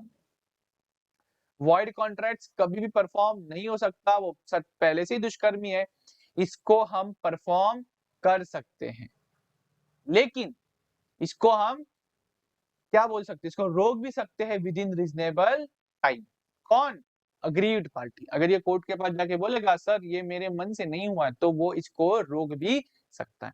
राइट्स की बात करें, ये दुष्कर्मी है, पहले से ही किसी को भी कोई भी लीगल रेमेडी नहीं होती। लीगल रेमेडी मतलब ए मर गया तो मर गया, अभी बी जो पब्लिशर था उसको घाटा हो गया तो हो गया, उसको कोई रिइंबर्स नहीं करेगा, बिकॉज लीगल रेमेडी मतलब लीगल सोल्यूशन नहीं है इस चीज को। यहाँ पे क्या होता है, लीगल सोल्यूशन क्या है, मान लो आपका कंसेंट फ्री नहीं है, कंसेंट फ्री नहीं है तो आप इसको कैंसिल कर सकते हो, अगर आप इसको कैंसिल करते हो तो ये बन जाएगा वॉइड, कैंसिल नहीं कर सकते हो, कोर्ट के पास नहीं जाते हो, तो ये रहेगा वैलिड। तो अगर ये वॉइडेबल कॉन्ट्रैक्ट, तो इसके एंड में दो चीजें हो सकती है, या तो ये वैलिड रहेगा या तो ये वॉइड हो जाएगा। इसका ये कराने का ऑप्शन किसके पास होता है? सिर्फ एक पार्टी के पास होता है, सारे पार्टीज के पास ये ऑप्शन नहीं होता है। बहुत आसानी से मैंने आपको ये भी एक्सप्लेन कराया। नेक्स्ट चीज पे चलते हैं। और ये वाला इलीगल, भाई ये तो हम क्या कर रहे हैं, टर्म के ऊपर बाइफरकेट कर रहे हैं ना, ये तो आना ही नहीं चाहिए था। क्यों? क्योंकि law forbids to be made. Forbids मतलब क्या? लॉ बोलता है ये करो ही मत, करना ही गलत है। एसआरके का बेटा ड्रग्स में फंसा, इसके रिलेटेड किसी से कॉन्ट्रैक्ट करा, उसको हम बोलेंगे इलीगल। ऐसी चीज जो इंडिया में लीगल नहीं है, लॉ बोलता है ये चीज में डील मत करो, उसको कहते हैं हम इलीगल। किसी का मर्डर का कॉन्ट्रैक्ट, कोई ड्रग्स डीलिंग का contract, these are all illegal contract. Marriage brokerage मतलब मैं आपकी शादी इससे फिक्स करवा के दूंगा 100% वगैरह, ऐसे कॉन्ट्रैक्ट्स भी इलीगल होते हैं। ये ऐसे कॉन्ट्रैक्ट से जन्म में ही नहीं आने चाहिए, जन्म में ही नहीं आने चाहिए मतलब क्या पता है? लॉ इनको एनफोर्स ही नहीं करेगा, कोर्ट इनको एनफोर्स ही नहीं करेगा। और देखो दो चीजें, इसको थोड़ा डिटेल में देखते हैं, थोड़ा डिटेल में देखते हैं। इट्स नॉट अ मैराथन, ये पूरा 100% कवरेज कर रहे हैं हम। क्या हो रहा है देखो, एक चीज होती है वॉइड। वॉइड यानी क्या यार? कोई कॉन्ट्रैक्ट बना, मे भी अच्छा था, वैलिड था, मे भी वैलिड नहीं था, लेकिन आगे जाके ये हो गया वॉइड। क्यों? सेम एग्जांपल, ए था, इसने बोला मुझे कार बेचनी है बी को, 1 तारीख को बोला, 1 जनवरी 24 को बोला मैं 10 जनवरी 24 को गाड़ी बेचूंगा। अब ये कार है ना, बीच में 6 जनवरी 24 को डिस्ट्रॉय हो गई, जल गई। 1 से 6 जनवरी तक ये कॉन्ट्रैक्ट वैलिड था क्योंकि इसमें सब सही था। 6 जनवरी से आगे ये बन जाएगा वॉइड कॉन्ट्रैक्ट, क्योंकि कोर्ट इसको क्या नहीं कर सकता? एनफोर्स नहीं कर सकता। अब इसी केस में मान लो ये जो कार थी, ये कार थी चोरी की, थीफ, या फिर स्टोलन कार थी। ए चोर है, ए थीफ है, और ये स्टोलन कार थी। तो इस केस में ये कॉन्ट्रैक्ट पहले दिन से, जिस दिन ये बना उसी दिन से हो जाता है वॉइड। और क्योंकि ये इनिशियल स्टेज होती है, पहली स्टेज होती है, बराबर, इसीलिए इसको कहते हैं वॉइड एब इनिशियो। क्या बोलते हैं? देखो यहाँ पे एक वर्ड यूज किया गया है, वॉइड एब इनिशियो। किधर दिख रहा है? वॉइड एब इनिशियो मतलब वो कॉन्ट्रैक्ट, वो चीज जो फर्स्ट डे से ही, जिस दिन बना उसी दिन से क्या थी? वॉइड थी। इसको कोर्ट कभी देख ही नहीं पाएगा। या तो भी जो फर्स्ट केस थी उसमें तो भी कोर्ट बोलेगा यार, 6 तारीख को कोर्ट बोलेगा दिस इज नॉट एनफोर्सेबल। क्यों? क्योंकि इम्पॉसिबिलिटी ऑफ परफॉर्मेंस हो गया। लेकिन गाड़ी अगर चोरी की रहेगी ना, तो फर्स्ट डे से ही कोर्ट बोलेगा दिस इज वॉइड। वॉइड क्या? वॉइड एब initio, void from the very first day of making the contract. अभी इसमें ऐसा होता है, अभी इसमें दूसरा ऐसा चीज होता है, क्या देखना यहाँ पे, कोर्ट क्या करेगा? एग्जाम्पल के लिए मान लेंगे, ठीक है, एग्जाम्पल के लिए मान लेंगे, आपने एक कॉन्ट्रैक्ट बनाया कार बेचने का, जो कार क्या थी? चोरी की गई थी, स्टोलन थी। इसके बाद और एक कॉन्ट्रैक्ट बनाया, इसमें लिखा था इस कार के सारे स्पेयर पार्ट्स हम देंगे। ये जो ए है जिसकी गाड़ी है, वो क्या देगा? कार के जो भी खराब स्पेयर पार्ट्स वो देगा। और एक कॉन्ट्रैक्ट बना था जिसमें लिखा था कि अगर मान लो अगले 6 मंथ्स में गाड़ी को कुछ भी होता है तो उसका खर्चा ए करेगा। अब दोस्तों, मेरे भाइयों, यहाँ पे आप देखना, अगर ये कार स्टोलन है तो ये कॉन्ट्रैक्ट फर्स्ट डे से ही क्या है? वॉइड एब इनिशियो। ये इलीगल कॉन्ट्रैक्ट है, आप चोरी की गाड़ी का कॉन्ट्रैक्ट कर ही नहीं सकते। लेकिन स्पेयर पार्ट्स देना, 6 महीने में कुछ हुआ तो एक खर्चा करेगा, ये वाले कॉन्ट्रैक्ट्स तो देखा जाए तो वैलिड है ना, इसमें क्या प्रॉब्लम है। लेकिन लेकिन क्योंकि जो प्रिंसिपल मेन कॉन्ट्रैक्ट इलीगल रहा, क्या रहा, इलीगल रहा, इससे कनेक्टेड, इससे रिलेटेड सारे कॉन्ट्रैक्ट्स भी क्या बन जाएंगे, इलीगल। समझे। छोटा सा और एक एग्जांपल देता हूं, एक कॉन्ट्रैक्ट बना, ए ने बोला बी को, मैं तेरे लिए जो सी है तेरा एनिमी है, इसका क्या करता हूं, मर्डर करता हूं। तो बोला ठीक है यार। अब यार लॉजिकली सोचना, ये सब चीजें क्या पेपर पे होगी क्या, पेपर पे होगी, बिल्कुल नहीं, ये वर्ड से होगी, ट्रस्ट पे होगी। और हमारे लिए तो ये भी एक्सप्रेस कॉन्ट्रैक्ट है, हमारे लिए बातें करना भी एक्सप्रेस कॉन्ट्रैक्ट है। अब क्या हुआ, क्यों ए ने क्यों किया, बोला ए ने बोला जब भी आगे जाके मुझे कभी जरूरत पड़ेगी ना, तू मेरी मदद करना, अभी के लिए मैं तेरे लिए ये काम कर देता हूं। मान लो आगे जाके ए ने बोला बी को, भाई तू एक काम कर, तू क्या करना, मेरा जो बेटा है उसको फ्री में ट्यूशन दे देना। अब बी ने बोला नहीं, मैं नहीं दूंगा। ए कोर्ट में जाके बोलेगा सर देखो, मैंने जब उसके लिए काम किया था तभी इसने बोला था मैं तेरे लिए काम करूंगा, अब ये नहीं कर रहा है। जनरली ये कभी कोर्ट में जाएंगे नहीं गाइस, दिस इज इम्पॉसिबल। ये क्यों ये कोर्ट में जाएगा, लेकिन हाइपोथेटिकली एग्जांपल के लिए मान लो, तो कोर्ट बोलेगा सर आपका जो प्रिंसिपल कॉन्ट्रैक्ट है, जो मेन कॉन्ट्रैक्ट था ना, वो था इलीगल। क्या था, इलीगल, इसलिए इससे कनेक्टेड सारे कॉन्ट्रैक्ट्स, ये भले ही लीगल है, इसमें कुछ इलीगल नहीं था, फ्री ट्यूशन देना, भले ही ये लीगल हो, इसको हम इलीगल बोलेंगे क्योंकि ये प्रिंसिपल कॉन्ट्रैक्ट से रिलेटेड है। यही पॉइंट यहाँ पे इन्होंने बहुत डेप्थ में एक्सप्लेन करी है। देखो ये क्या बोलता है, ना वो कॉन्ट्रैक्ट को एनफोर्स करेगा कोर्ट, ना उससे कनेक्टेड कॉन्ट्रैक्ट्स को एनफोर्स करेगा। याद रहेगा सारे इलीगल अग्रीमेंट्स। हाँ ये भी इंपॉर्टेंट चीज है। अभी क्या होगा अगर तुम देखोगे, यार ए ने बोला मैं मेरी कार बेचूंगा बी को, बी ने बोला ठीक है मैं तुझे 1 लाख रुपीज दूंगा। अब कभी तो भी ये कार, मान लो 6 जनवरी, सेम 6 जनवरी को ये कार हो गई, डिस्ट्रॉय हो गई, तो यार ये बन गया वॉइड। मुझे बताओ ये इलीगल है क्या, नहीं, इसमें क्या इलीगल है, ये सिर्फ वॉइड हो गया, इसका परफॉर्मेंस इम्पॉसिबल हो गया। लेकिन ए ने बी को बोला मैं तुझे गाड़ी बेचूंगा, और ये गाड़ी थी स्टोलन, चोरी की। अब ये कॉन्ट्रैक्ट इलीगल है, प्लस ये कॉन्ट्रैक्ट फर्स्ट डे से क्या है, वॉइड है। तो इस चीज से आपको एक चीज समझ रही है क्या, अगर मैं वॉइड की बात करता हूं तो जरूरी नहीं है कि वो इलीगल भी हो, ये तो लीगल कॉन्ट्रैक्ट था, तो वॉइड लीगल भी कॉन्ट्रैक्ट हो सकता है, इलीगल भी हो सकता है, लेकिन इलीगल कॉन्ट्रैक्ट हमेशा बेकार रहेगा, दैट इज हमेशा वॉइड रहेगा। याद रहेगा सबको। तो वॉइड यानी क्या, ये क्या बोला मैंने, देखो इलीगल है, ये नहीं होना चाहिए था, तो इसको कोर्ट देख पाएगा, नहीं देखेगा तो उसको हम वॉइड बोलेंगे। समझ रहे हो, ये तो वॉइड इसलिए हुआ ना क्योंकि may be impossibility of performance हो गया। तो वॉइड कॉन्ट्रैक्ट जरूरी नहीं है इलीगल हो, कुछ कॉन्ट्रैक्ट इलीगल होंगे कुछ नहीं होंगे, लेकिन इलीगल कॉन्ट्रैक्ट 100% वॉइड होते हैं, कोर्ट इनको एनफोर्स नहीं करेगा।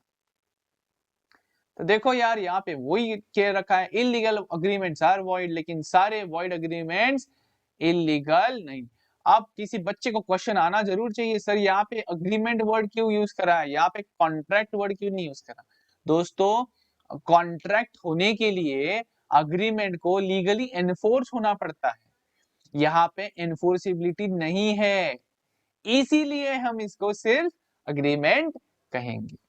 याद रहेगा, कॉन्ट्रैक्ट जो इमोरल है, अपोज टू पब्लिक पॉलिसी है, इमोरल यानी गलत है, ये नहीं होना चाहिए, माँ बाप को घर से निकाल दिया, ठीक है, इसके निकालने के लिए जो भी इसके रिलेटेड जो भी कॉन्ट्रैक्ट रहेगा इट इज इमोरल, गलत है, ये नहीं होना चाहिए था। समझ रहे हो क्या, गली से सारे कुत्तों को हटा दो, हम सबको पैसे देंगे, हटा दो, हमको कुत्ते नहीं चाहिए, दिस इज इमोरल, गलत है ये। अपोज टू पब्लिक पॉलिसी मतलब क्या, पब्लिक गुड, पब्लिक अच्छाई के विरोध में जो चीज काम करे, उसको भी हम अपोज टू पब्लिक पॉलिसी बोल के इसको हम इलीगल में डाल देंगे। ब्राउन शुगर यानी ड्रग्स का पार्ट है, इतना डिटेल में जाने की जरूरत नहीं है क्या होता है, सिर्फ इतना याद रखो ड्रग्स का पार्ट है। इससे रिलेटेड अगर कोई अग्रीमेंट किया तो उसको हम इलीगल बोलेंगे, और हर इलीगल अग्रीमेंट वॉइड होती है, लेकिन हर वॉइड अग्रीमेंट इलीगल नहीं होती। An agreement not enforceable by law is void. इसको अगर एक चार्ट में बना दूंगा ना, तो आप लोग हमेशा के लिए याद रखोगे मुझे। Offer plus acceptance becomes promise और अग्रीमेंट। इसमें अगर एनफोर्सेबिलिटी ऐड हो गई तो इट बिकम्स अ कॉन्ट्रैक्ट। इसमें एनफोर्सेबिलिटी नहीं रही, माइनस हो गई, तो it becomes a void contract. याद रहेगा, ऑफर में एक्सेप्टेंस ऐड कर दो, बन जाएगा प्रॉमिस या एक्सेप्टेंस, सॉरी अग्रीमेंट। अग्रीमेंट में एनफोर्सेबल बाय लॉ ऐड हो जाएगा तो कॉन्ट्रैक्ट बन जाता है, एनफोर्सेबिलिटी बाय लॉ नहीं रहेगा, माइनस हो जाएगा तो वॉइड कॉन्ट्रैक्ट बन जाता है। यही तो डेफिनेशन है। What is a void contract? Agreement not enforceable by law is a void agreement या फिर void contract. Agreement enforceable by law is a contract. बन गया डेफिनेशन। बहुत इजी, बहुत इजी, बहुत इजी। दोनों में डिफरेंस क्या है? एक वॉइड अग्रीमेंट इलीगल हो जरूरी नहीं, लेकिन हर इलीगल अग्रीमेंट वॉइड अग्रीमेंट हमेशा होती है। Void agreement is not forbidden. अरे मैं एक गाड़ी बेच रहा है बी को, अभी गाड़ी खराब हो गई, डिस्ट्रॉय हो गई, उसमें हमारी क्या गलती? तो लॉ थोड़ी बोलेगा ऐसे कॉन्ट्रैक्ट मत करो, it is not forbidden under law. लेकिन इलीगल तो लॉ बोलेगा ना, फॉरबिडन यानी don't do it, not allowed under law. Punishment, यार यहाँ पे ना ए की गलती है ना बी की गलती है, किसी को भी कुछ भी पनिशमेंट नहीं बोलेगी। लेकिन इलीगल में ए और बी दोनों ने ड्रग्स बेचने खरीदने की बात करी या चोरी हुई गाड़ी की बेचने की बात करी, दोनों को पनिशमेंट मिल सकती है। कोलैटरल अग्रीमेंट मतलब कनेक्टेड। प्रिंसिपल अग्रीमेंट ये है, इससे रिलेटेड जो बाकी के अग्रीमेंट रहेंगे, जरूरी नहीं है कि बाकी के अग्रीमेंट्स भी वॉइड करार हो जाए। लेकिन यहाँ पे जितने भी ये बहुत डिटेल में बताया मैंने आपको, जितने भी इलीगल अग्रीमेंट है, जितने भी कनेक्टेड अग्रीमेंट है, भले ही वो वैलिड रहेंगे, लेकिन उसको भी हम क्या मान लेंगे? वॉइड मान लेंगे। याद रहेगा क्या? अनएनफोर्सेबल मतलब क्या? ये हैंडीकैप। ये क्या है? हैंडीकैप। हम कर्म के ऊपर से बात कर रहे हैं। सब सत्कर्मी अच्छा, वैलिड। दुष्कर्मी बुरा, वॉइड। पहले अच्छा था फिर बुरा हो गया, वॉइडेबल। याद रहेगा क्या? जो आना ही नहीं चाहिए था जन्म में, एकदम बेकार है, इलीगल।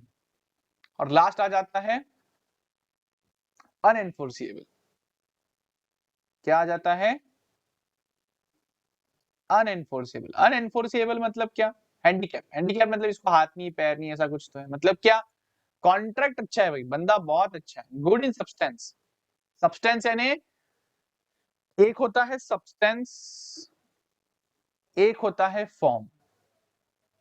फॉर्म यानी क्या? देखो, हाँ, ए ने बी को बंदूक दिखा के बोला चुपचाप पेपर पे साइन करके ये जमीन मुझे बेच दे। तो डॉक्यूमेंट वाइज मतलब फॉर्म वाइज सब कुछ सही है, करेक्ट है, लेकिन मुझे बताओ एक्चुअल में इन सेंस सब्सटेंस में ये चीज क्या है? गलत है। कोर्ट जब चीजें देखेगा उसको सारे फॉर्म दिखेंगे, बोलेगा यार सारे डॉक्यूमेंट्स तो क्लियर है, बी ने टाइम टू टाइम साइन करी, ए ने पेमेंट भी करा है, बी ने घर छोड़ा भी है, तो फॉर्म वाइज सब सही है। लेकिन सब्सटेंस में क्या हुआ है? सब्सटेंस में क्या हुआ है? बी से जबरदस्ती ये चीज कर रही है, सब्सटेंस में ये चीज गलत है। तो यहाँ पे क्या है? सब्सटेंस में कॉन्ट्रैक्ट बराबर है, मतलब ए ने बोला मैं गाड़ी बेचूंगा, बी ने बोला मैं खरीदूंगा 1 लाख रुपीज में, सब सही है। लेकिन कुछ टेक्निकल डिफेक्ट हो गया, मतलब क्या पता है? गाड़ी का जब इन्होंने ना राइटिंग में कॉन्ट्रैक्ट ही नहीं किया, राइटिंग में कॉन्ट्रैक्ट ही नहीं किया, तो it becomes absence in writing, it becomes unenforceable. Problem नहीं है, कोर्ट क्या बोलेगा? सर कुछ लिखित ही नहीं है, कैसे प्रूव करेंगे हम तुम्हारा क्या है तुम्हारा क्या है? इसका और एक क्लासिक एग्जांपल बताता हूं। एक इंडिया में लिमिटेशन एक्ट है, इंडिया में एक लिमिटेशन एक्ट ये बोलता है, जिसे आपने पढ़ा था 11th में, सन्ड्री डेटर्स को डेबिट करते थे, debtors debit to sales account, इनसे पैसा आना रहता था कि नहीं अपने को? इनसे पैसा आना रहता था। अब लिमिटेशन एक्ट बोलता है इस बंदे से अगर तुमको 3 इयर्स में पैसा नहीं आया, कितनी इयर्स में?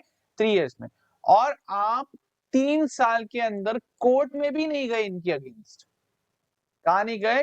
कोर्ट में भी नहीं गए, तो इसके बाद आप इनसे पैसा क्लेम, मतलब पैसा इनसे मांग नहीं सकते हो। कोर्ट आपको बाद में कुछ भी हेल्प नहीं करेगा।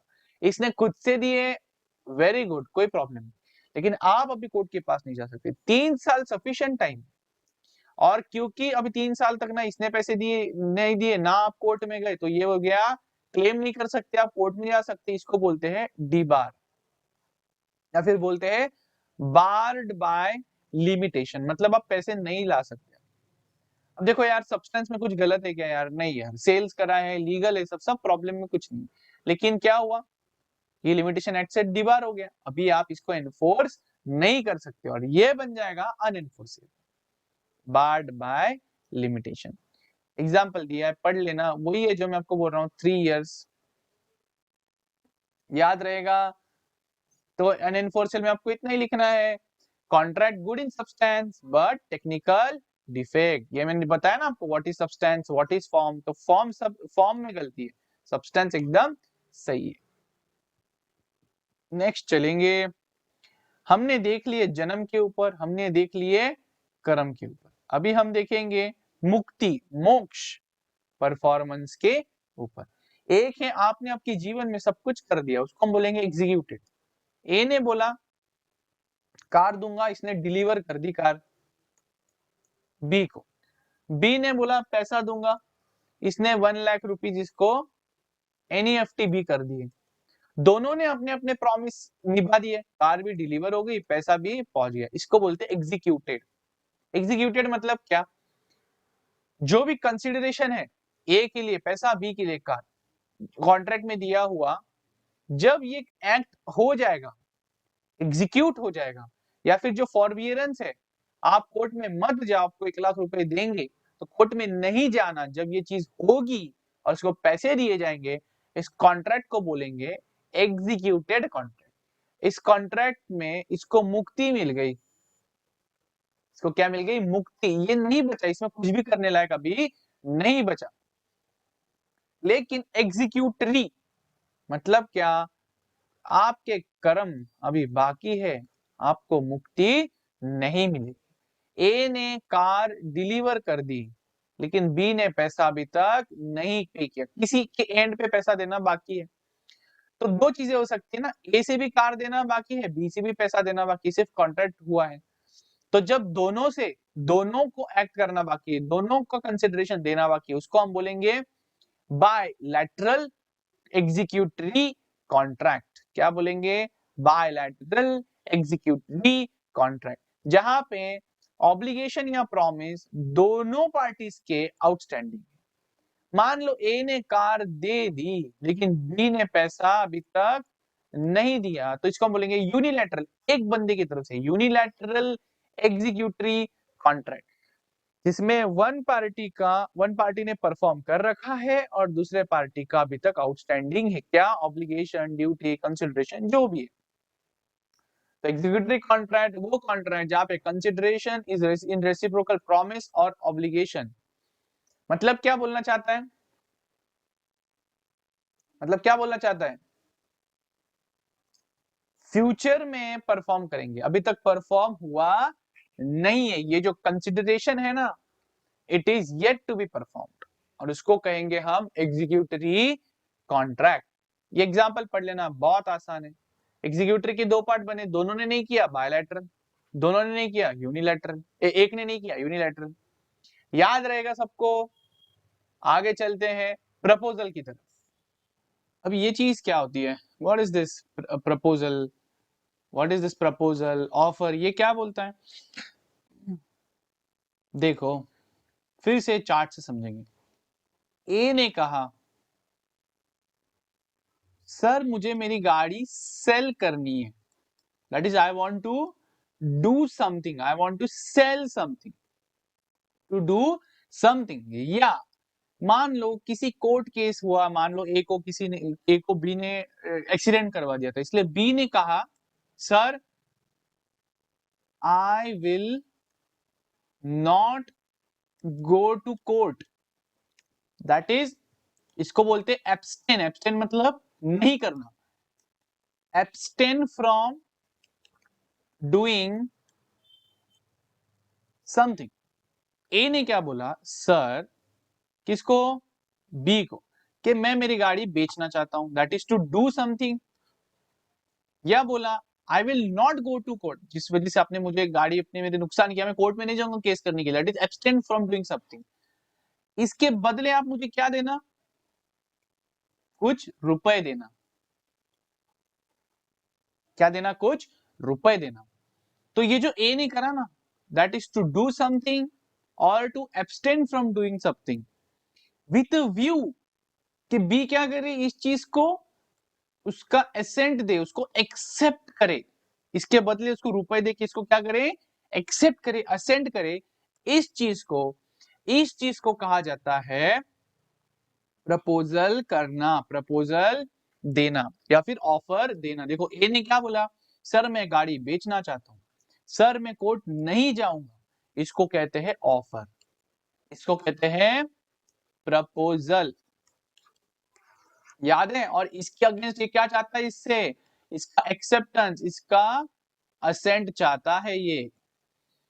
तो what is a proposal, what is an offer, when one person यानी ए सिग्निफाइज टू अनदर यानी B his willingness to do मतलब कार बेचना, और एब्सटेन फ्रॉम डूइंग एनीथिंग मतलब कोर्ट में नहीं जाना, कि क्या चाहिए इसके बदले ए को, ascent of that other, other मतलब बी का हाँ चाहिए, बी का हो मतलब यस बोलना चाहिए उसने। इस चीज को कहा जाता है प्रपोजल करना। अब यार ये प्रपोजल भी बहुत इंपॉर्टेंट होता है, इसका भी कुछ सॉल्ट होता है। सॉल्ट यानी क्या, इसके भी कुछ एसेंशियल होते हैं, इसके बिना ये प्रपोजल फॉल्टी होता है।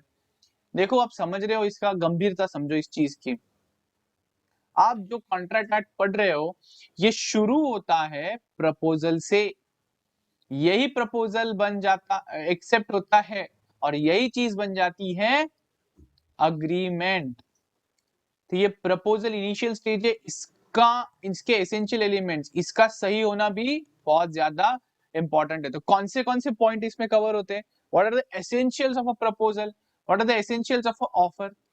क्या होता है इंपॉर्टेंट चीज, सबसे पहले ये ए जो था ना, जिसने बोला मैं गाड़ी बेचूंगा, जिसने बोला मैं कोर्ट नहीं जाऊंगा, इस ए को कहते हैं,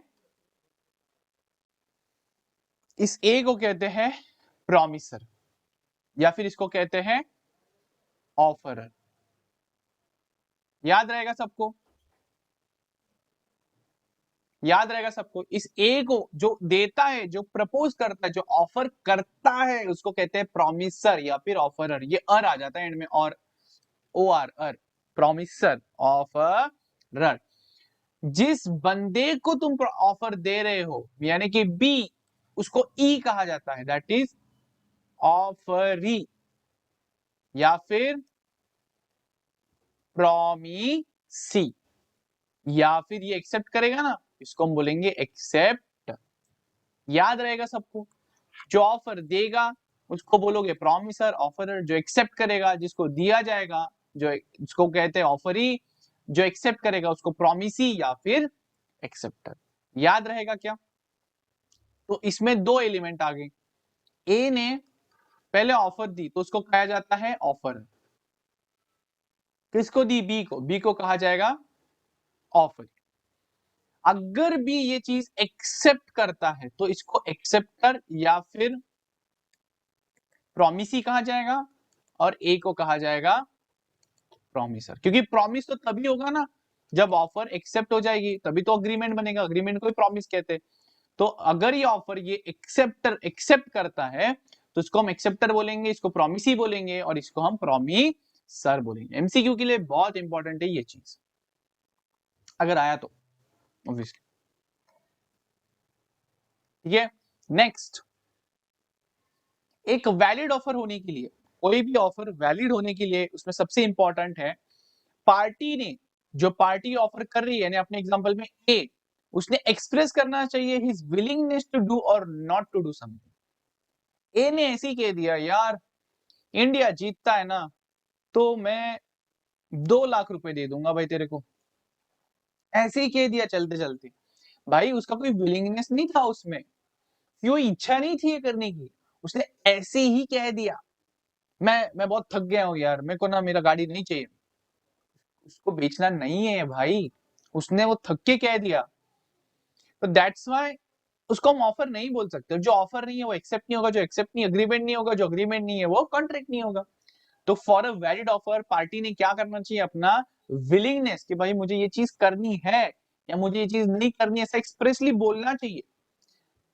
तो एक A willing to sell his goods at certain price to B, इसको हम वैलिड ऑफर बोलेंगे, समझ रहे हो। लेकिन A is willing to not to dance in a competition if B pays in certain sum of money, बोलेगा मैं नहीं नाचूंगा इस कंपटीशन में अगर तुम मुझे इतना पैसा देगा, it is also example of not to do, और एक्सप्रेसली वो बोल रहा है। समझ गए क्या। इसका क्लासिक एग्जांपल मैंने आपको बताया कि नहीं, मैं थक गया हूँ गाड़ी से, बहुत खर्चा लाती है, मैंने ऐसे ही मेरे दोस्त को बोल दिया यार मैं ना बहुत थक गया हूँ गाड़ी से, मुझे बेचनी है गाड़ी, या फिर मैं बेच दूँ ये गाड़ी। तो यार इसको ना हम टू डू या टू नॉट डू नहीं बोलेंगे, उसने बस एक क्या बोला है कि उसका एक्सप्रेस किया फीलिंग, यार इसने उसका विलिंगनेस नहीं एक्सप्रेस किया, याद रहेगा। अब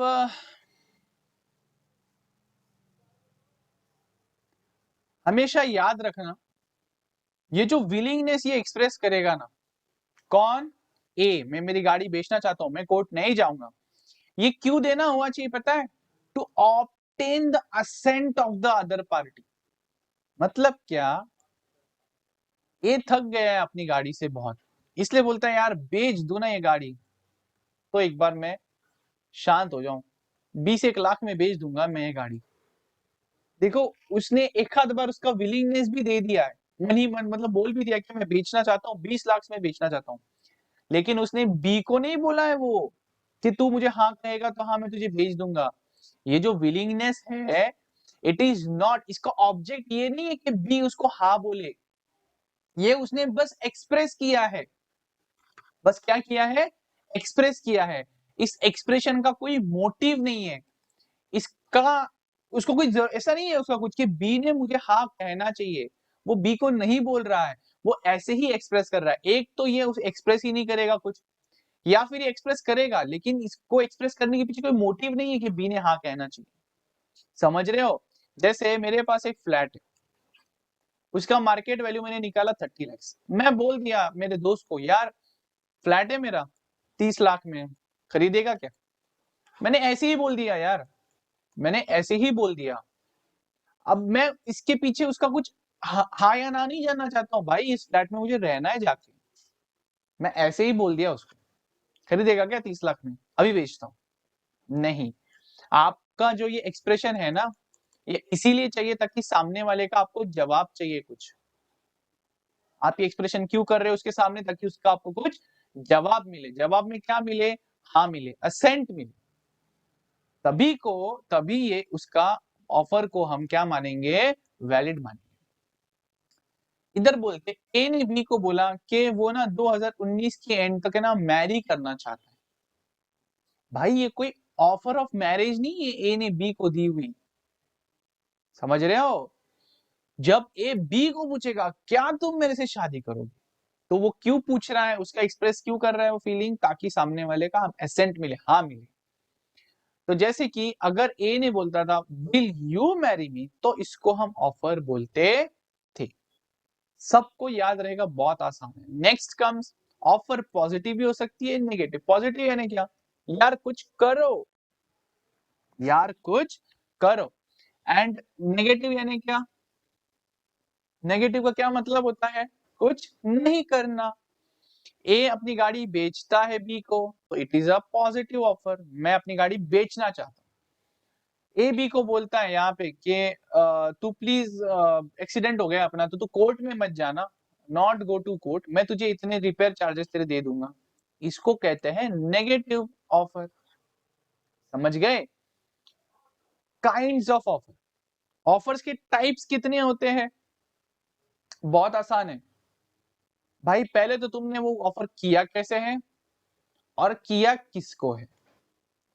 किया कैसे है का मतलब है express offer, implied offer. Express यानी क्या, बोल दिया, वर्ड्स या फिर राइटिंग में होने को कहते हैं एक्सप्रेस। इम्प्लाइड ने बोला नहीं, बोला नहीं मैंने, कूली ने सामान उठाया, मैंने उठाने दिया, that is conduct, conduct of party से हो। तो जब कूली ने सामान उठाया ना मेरा, उसने मुझे इम्प्लाइड ऑफर दिया। जब मैंने कुछ नहीं बोला, मैंने उठाने दिया, तब मैंने उसको इम्प्लाइड एक्सेप्टेंस दिया। याद रहेगा सबको, किसको किया ये भी इंपॉर्टेंट है। किसी एक बंदे को स्पेसिफिक, जैसे ए बी को कर रहा था, मेरी गाड़ी खरीदेगा क्या, इसको स्पेसिफिक बोलते हैं। ए ने क्या करा, ऐड दी थी पेपर में, मुझे मेरी गाड़ी बेचनी, जिसको भी चाहिए 10 तारीख के पहले, 10 जनवरी 24 के पहले मुझे क्या करना, अपना अपना प्राइस भेज देना इस ईमेल आईडी पे। तो इसको कहते हैं हम जनरल ऑफर। डिटेल में देखते, डिटेल में देखते इसको। एक होता है जनरल, पब्लिक को दे दिया, पब्लिक एट लार्ज सबको दे दिया। स्पेशल, किसी एक बंदे को दे दिया। Counter offer, cross offer, standing offer, सबको डिटेल में देखेंगे सबको। जनरल ऑफर, जनरल ऑफर क्या कहता है,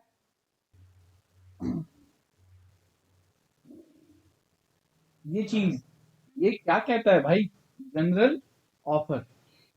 बेसिकली ये वो ऑफर होती है, या फिर ऑफर मतलब क्या, मैं बोल रहा हूं भाई मैं ये चीज क्या करना चाहता हूँ, कोई चीज में सेल करना चाहता हूँ, मतलब that is I want to do something.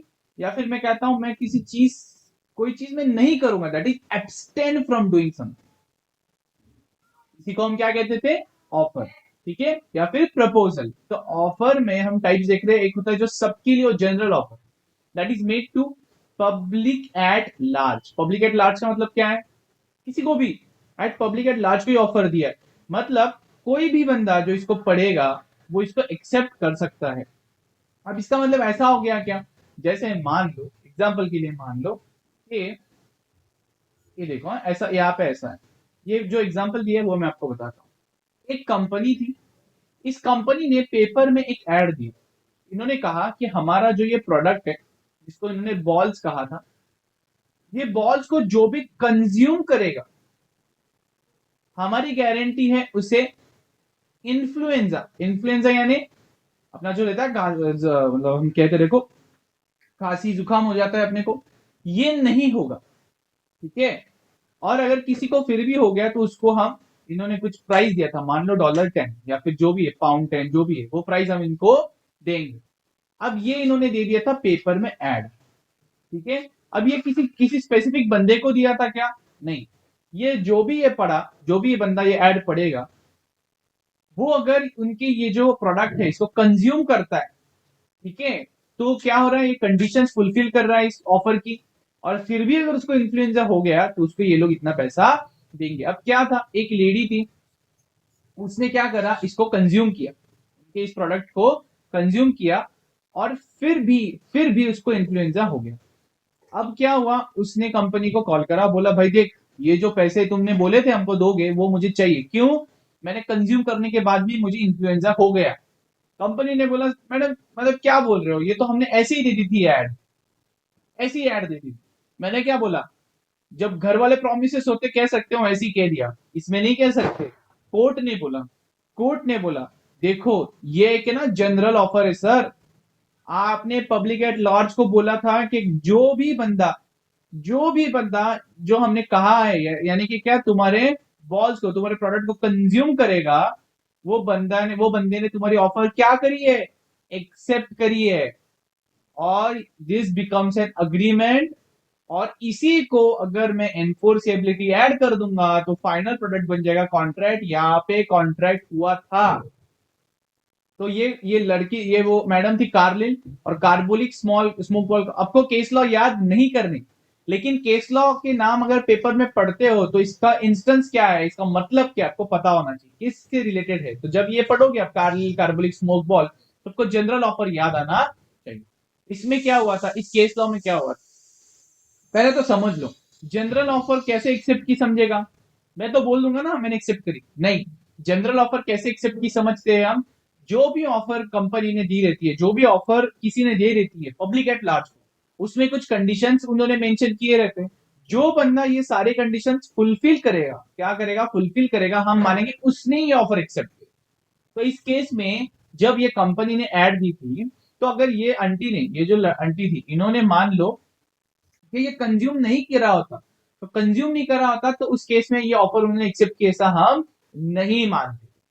ठीक है, तो एनीवन कोई भी performing the conditions of the offer can be considered to have accepted the offer, और until the general offer is retracted और विड्रॉन, जब तक कंपनी या ऑफर देने वाला इस ऑफर को खींच नहीं लेता, वापस रिट्रैक्ट नहीं करता, विड्रॉ नहीं करता, तब तक इसको कोई भी एक्सेप्ट कर सकता है। इसको कंटिन्यूइंग ऑफर तब तक हम मानेंगे। ये वही केस लॉ है। देखो, इतना रिवॉर्ड देंगे हम उस बंदे को, ये कंपनी ने बोला, एडवर्टीजमेंट दे दी कि हम इतना रिवॉर्ड देंगे उस बंदे को अगर उसको इन्फ्लुएंजा मिल गया उनके स्मोक बॉल्स खाने के बाद भी।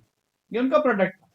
अब क्या, एक मिसेस कार्लिल थी, इन्होंने ये स्मोक बॉल्स यूज करे, लेकिन फिर भी उसको इन्फ्लुएंजा हो गया। ये क्या रहता है पता है क्या? स्मोक बॉल्स बेसिकली आप वो रहता है नहीं अपना नेबुलाइजर रहता है, देखो बच्चों को जिसमें से हम स्टीम देते हैं, तो वो जो वाटर रहता है ना, उस वाटर में अगर ये बॉल्स डालोगे तो ये पिघल के इसका एक लिक्विड बन जाता था, और उसमें से जो स्टीम आती थी, वो स्टीम लेने के बाद आपको खांसी जुकाम नहीं होता, इसे इनका कहना था। फिर भी उसको, उस लड़की को हो गया, तो इन्होंने क्या करा, इस बंदे से, सॉरी इस कंपनी से ये जो उनका रिवॉर्ड था ये रिकवर करा, और यही ये केस लॉ बोलता। आई होप सबको ये क्लियर है, बहुत आसान था। Next is special offer. अब देखो यहाँ पे कैसा था पता है, इस लेडी की तरह अगर और बाकी के 1000 लोगों ने भी ये ऑफर एक्सेप्ट करती थी, करे होते थे, जैसे कि कंज्यूम करे होते थे, तो ये लोगों को भी अगर इन्फ्लुएंजा होता था ये भी क्लेम कर सकते थे ये रिवॉर्ड। लेकिन यही पे यही कंपनी ने मान लो सिर्फ उस लेडी को बोला था फोन करके कि मैडम हमारा ये प्रोडक्ट आप ट्राई करो, और ये प्रोडक्ट ट्राई करने के बाद भी आपको इन्फ्लुएंजा हुआ ना, तो हम आपको क्या देंगे, जो भी था 100 इसका हम आपको रिवॉर्ड देंगे। इस केस में जिसको वो ऑफर दिए ना, वही उसको एक्सेप्ट कर सकता है, और इसको हम कहते हैं स्पेसिफिक ऑफर। जैसे कि हम इतने टाइम से जो एग्जांपल लेके चल रहे हैं, ए ने बी को बोला सर मैं अपनी गाड़ी बेचना चाहता हूं, तो कोई सी है, डी है, ई है, इन्होंने भी ये चीज सुनी, ये लोग इसको फोन करके बोलेंगे कि हाँ भाई मैं खरीदूंगा तेरी गाड़ी 1 लाख रुपीज में, और अगर ये बोलेगा नहीं मुझे नहीं बेचनी, तो ये लोग कोर्ट में नहीं जा पाएंगे। कोर्ट में नहीं, क्यों? क्योंकि कोर्ट बोलेगा भाई ऑफर किसको दी थी, बी को, तो एक्सेप्ट कौन कर पाएगा, सिर्फ बी, तुम लोग नहीं कर पाओ, क्योंकि ये स्पेसिफिक ऑफर थी। कैसी ऑफर थी? स्पेसिफिक, किसी एक स्पेसिफिक बंदे को दी गई ऑफर, इसको हम बोलते हैं स्पेशल या फिर स्पेसिफिक ऑफर। ये कौन एक्सेप्ट कर सकता है? वही स्पेसिफाइड बंदा जिसको ये ऑफर दी गई। जैसे Bolton versus Jones case law यहाँ पे देके रखा है। A offers to sell his car to B at a certain cost, इसको हम स्पेसिफिक ऑफर बोलेंगे। बी के अलावा कोई भी सुनेगा तो भी वो एक्सेप्ट नहीं कर पाएगा, ठीक है, जब तक ए उसको ऑफर नहीं देगा दूसरे वालों को। क्रॉस ऑफर क्या होता है? क्रॉस ऑफर क्या होता है, जैसे मान लो, ठीक है, क्या हुआ, ए अपनी कार बेचना चाहता है बी को, उसको पता है बी बड़ी पार्टी उसकी कार खरीदेगा 1 लाख रुपीज, ठीक है। तो ए ने क्या करा, ए के ना लेटर भेजा बी को कि सर मेरी कार जो है ना, it is for sale, it is available for sale, और क्या आप इसको परचेस करना चाहते हो? ये लेटर बी को मिलने से पहले, ये जो लेटर था ये बी को मिलने से पहले बी ने ए को एक लेटर भेजा, sir I want to buy your car for ₹1 lakh. मुझे बताओ दोस्तों, ए ने जो ऑफर दी क्या बी तक रीच हुई? नहीं। बी ने जो ए को बोला मैं खरीदना चाहता हूं तुम्हारी 1 लाख की गाड़ी, क्या ए तक अभी तक रीच हुई? नहीं। और जब ये रीच हो गई, ए को रीच हुई, बी को रीच हुई, ठीक है, अभी ए बोलेगा यार ये तो मेरे जो ऑफर है उसका एक्सेप्टेंस लेटर है, लेकिन कोर्ट बोलेगा नहीं, कोर्ट बोलेगा यहां पे हो गया क्रॉस ऑफर। मतलब क्या?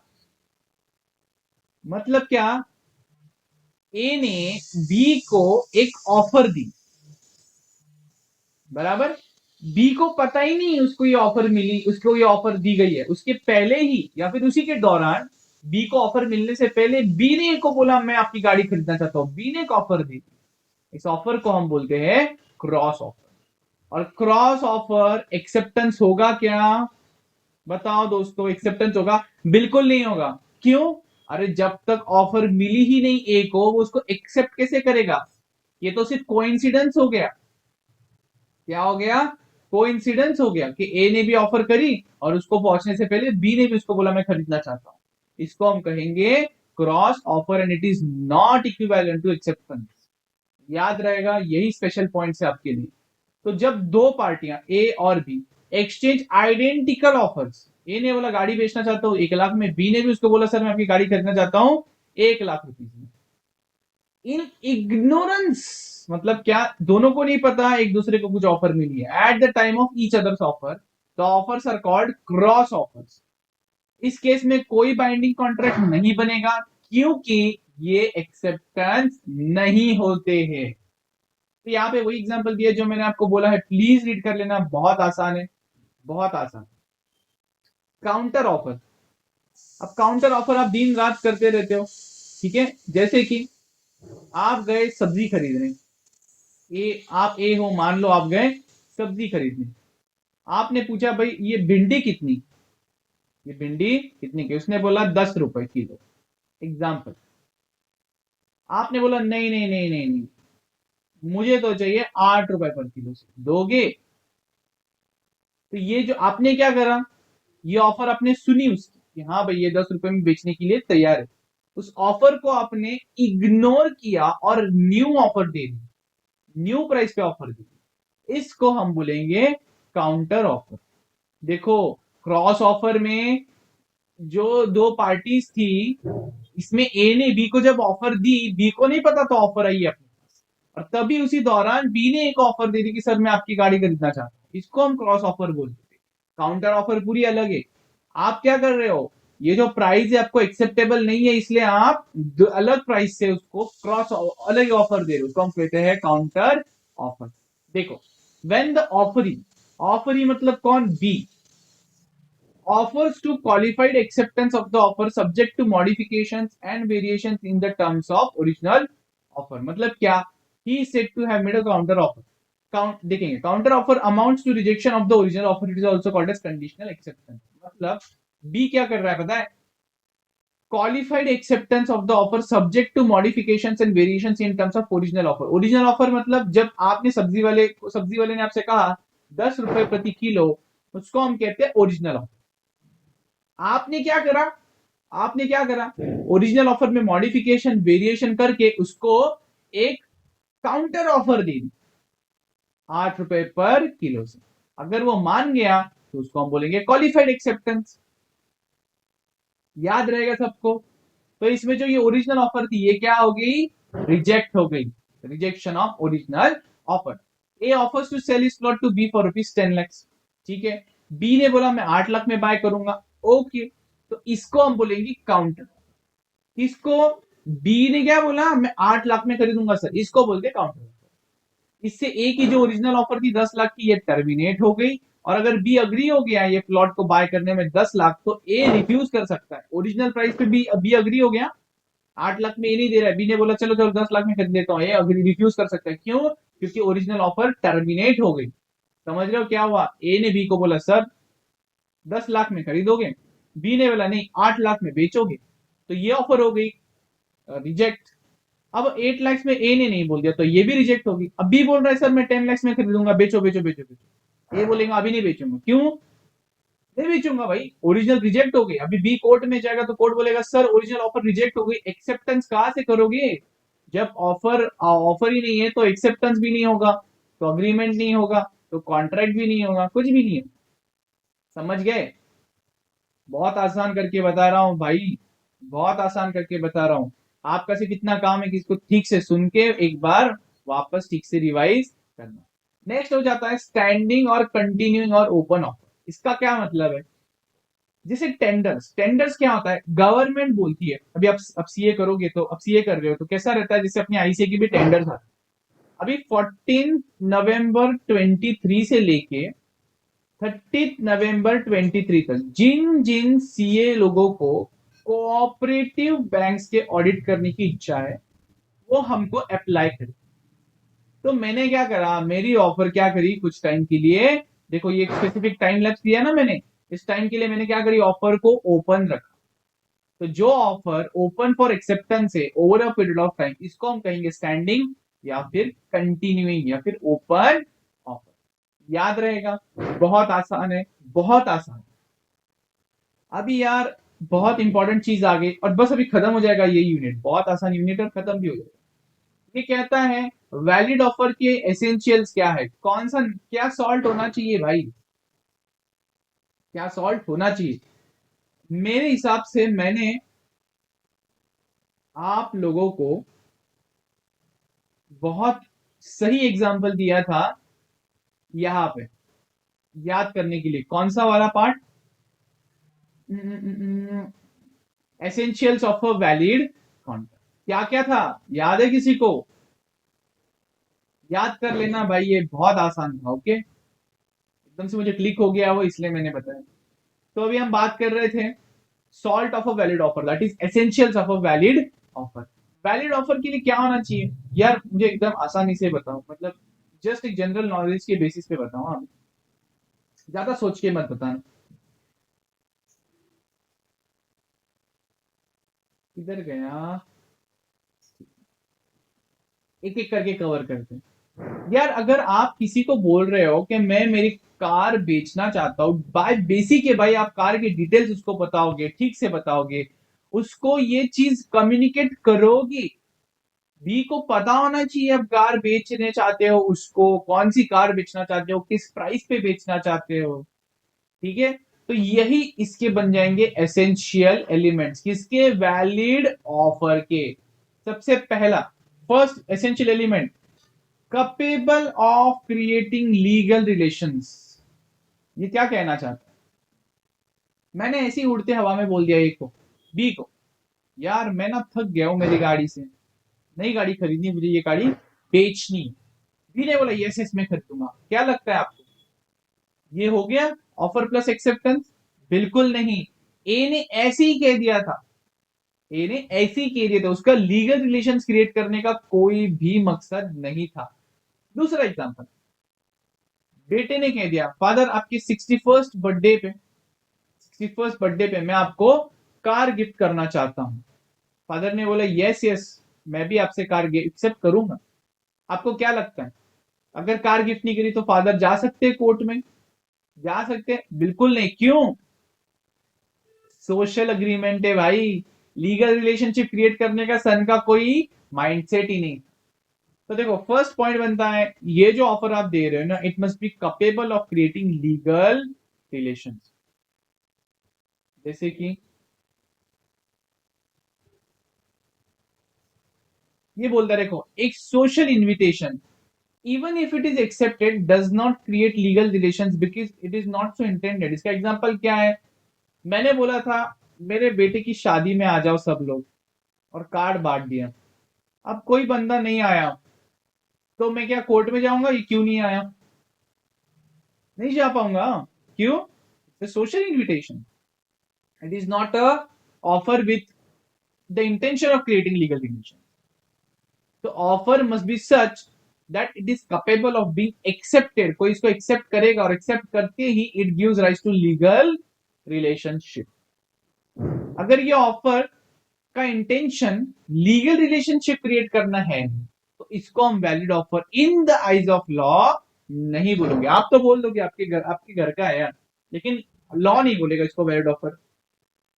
जब आप कोई चीज की ऑफर दे रहे हो भाई, वो क्या चीज है उसका सही से डिस्क्रिप्शन देना आपका रिस्पॉन्सिबिलिटी बनता है। It must be certain, certain, definite and not वेग। वेग यानी क्या, अनक्लियर, तो ये अनक्लियर नहीं होना चाहिए।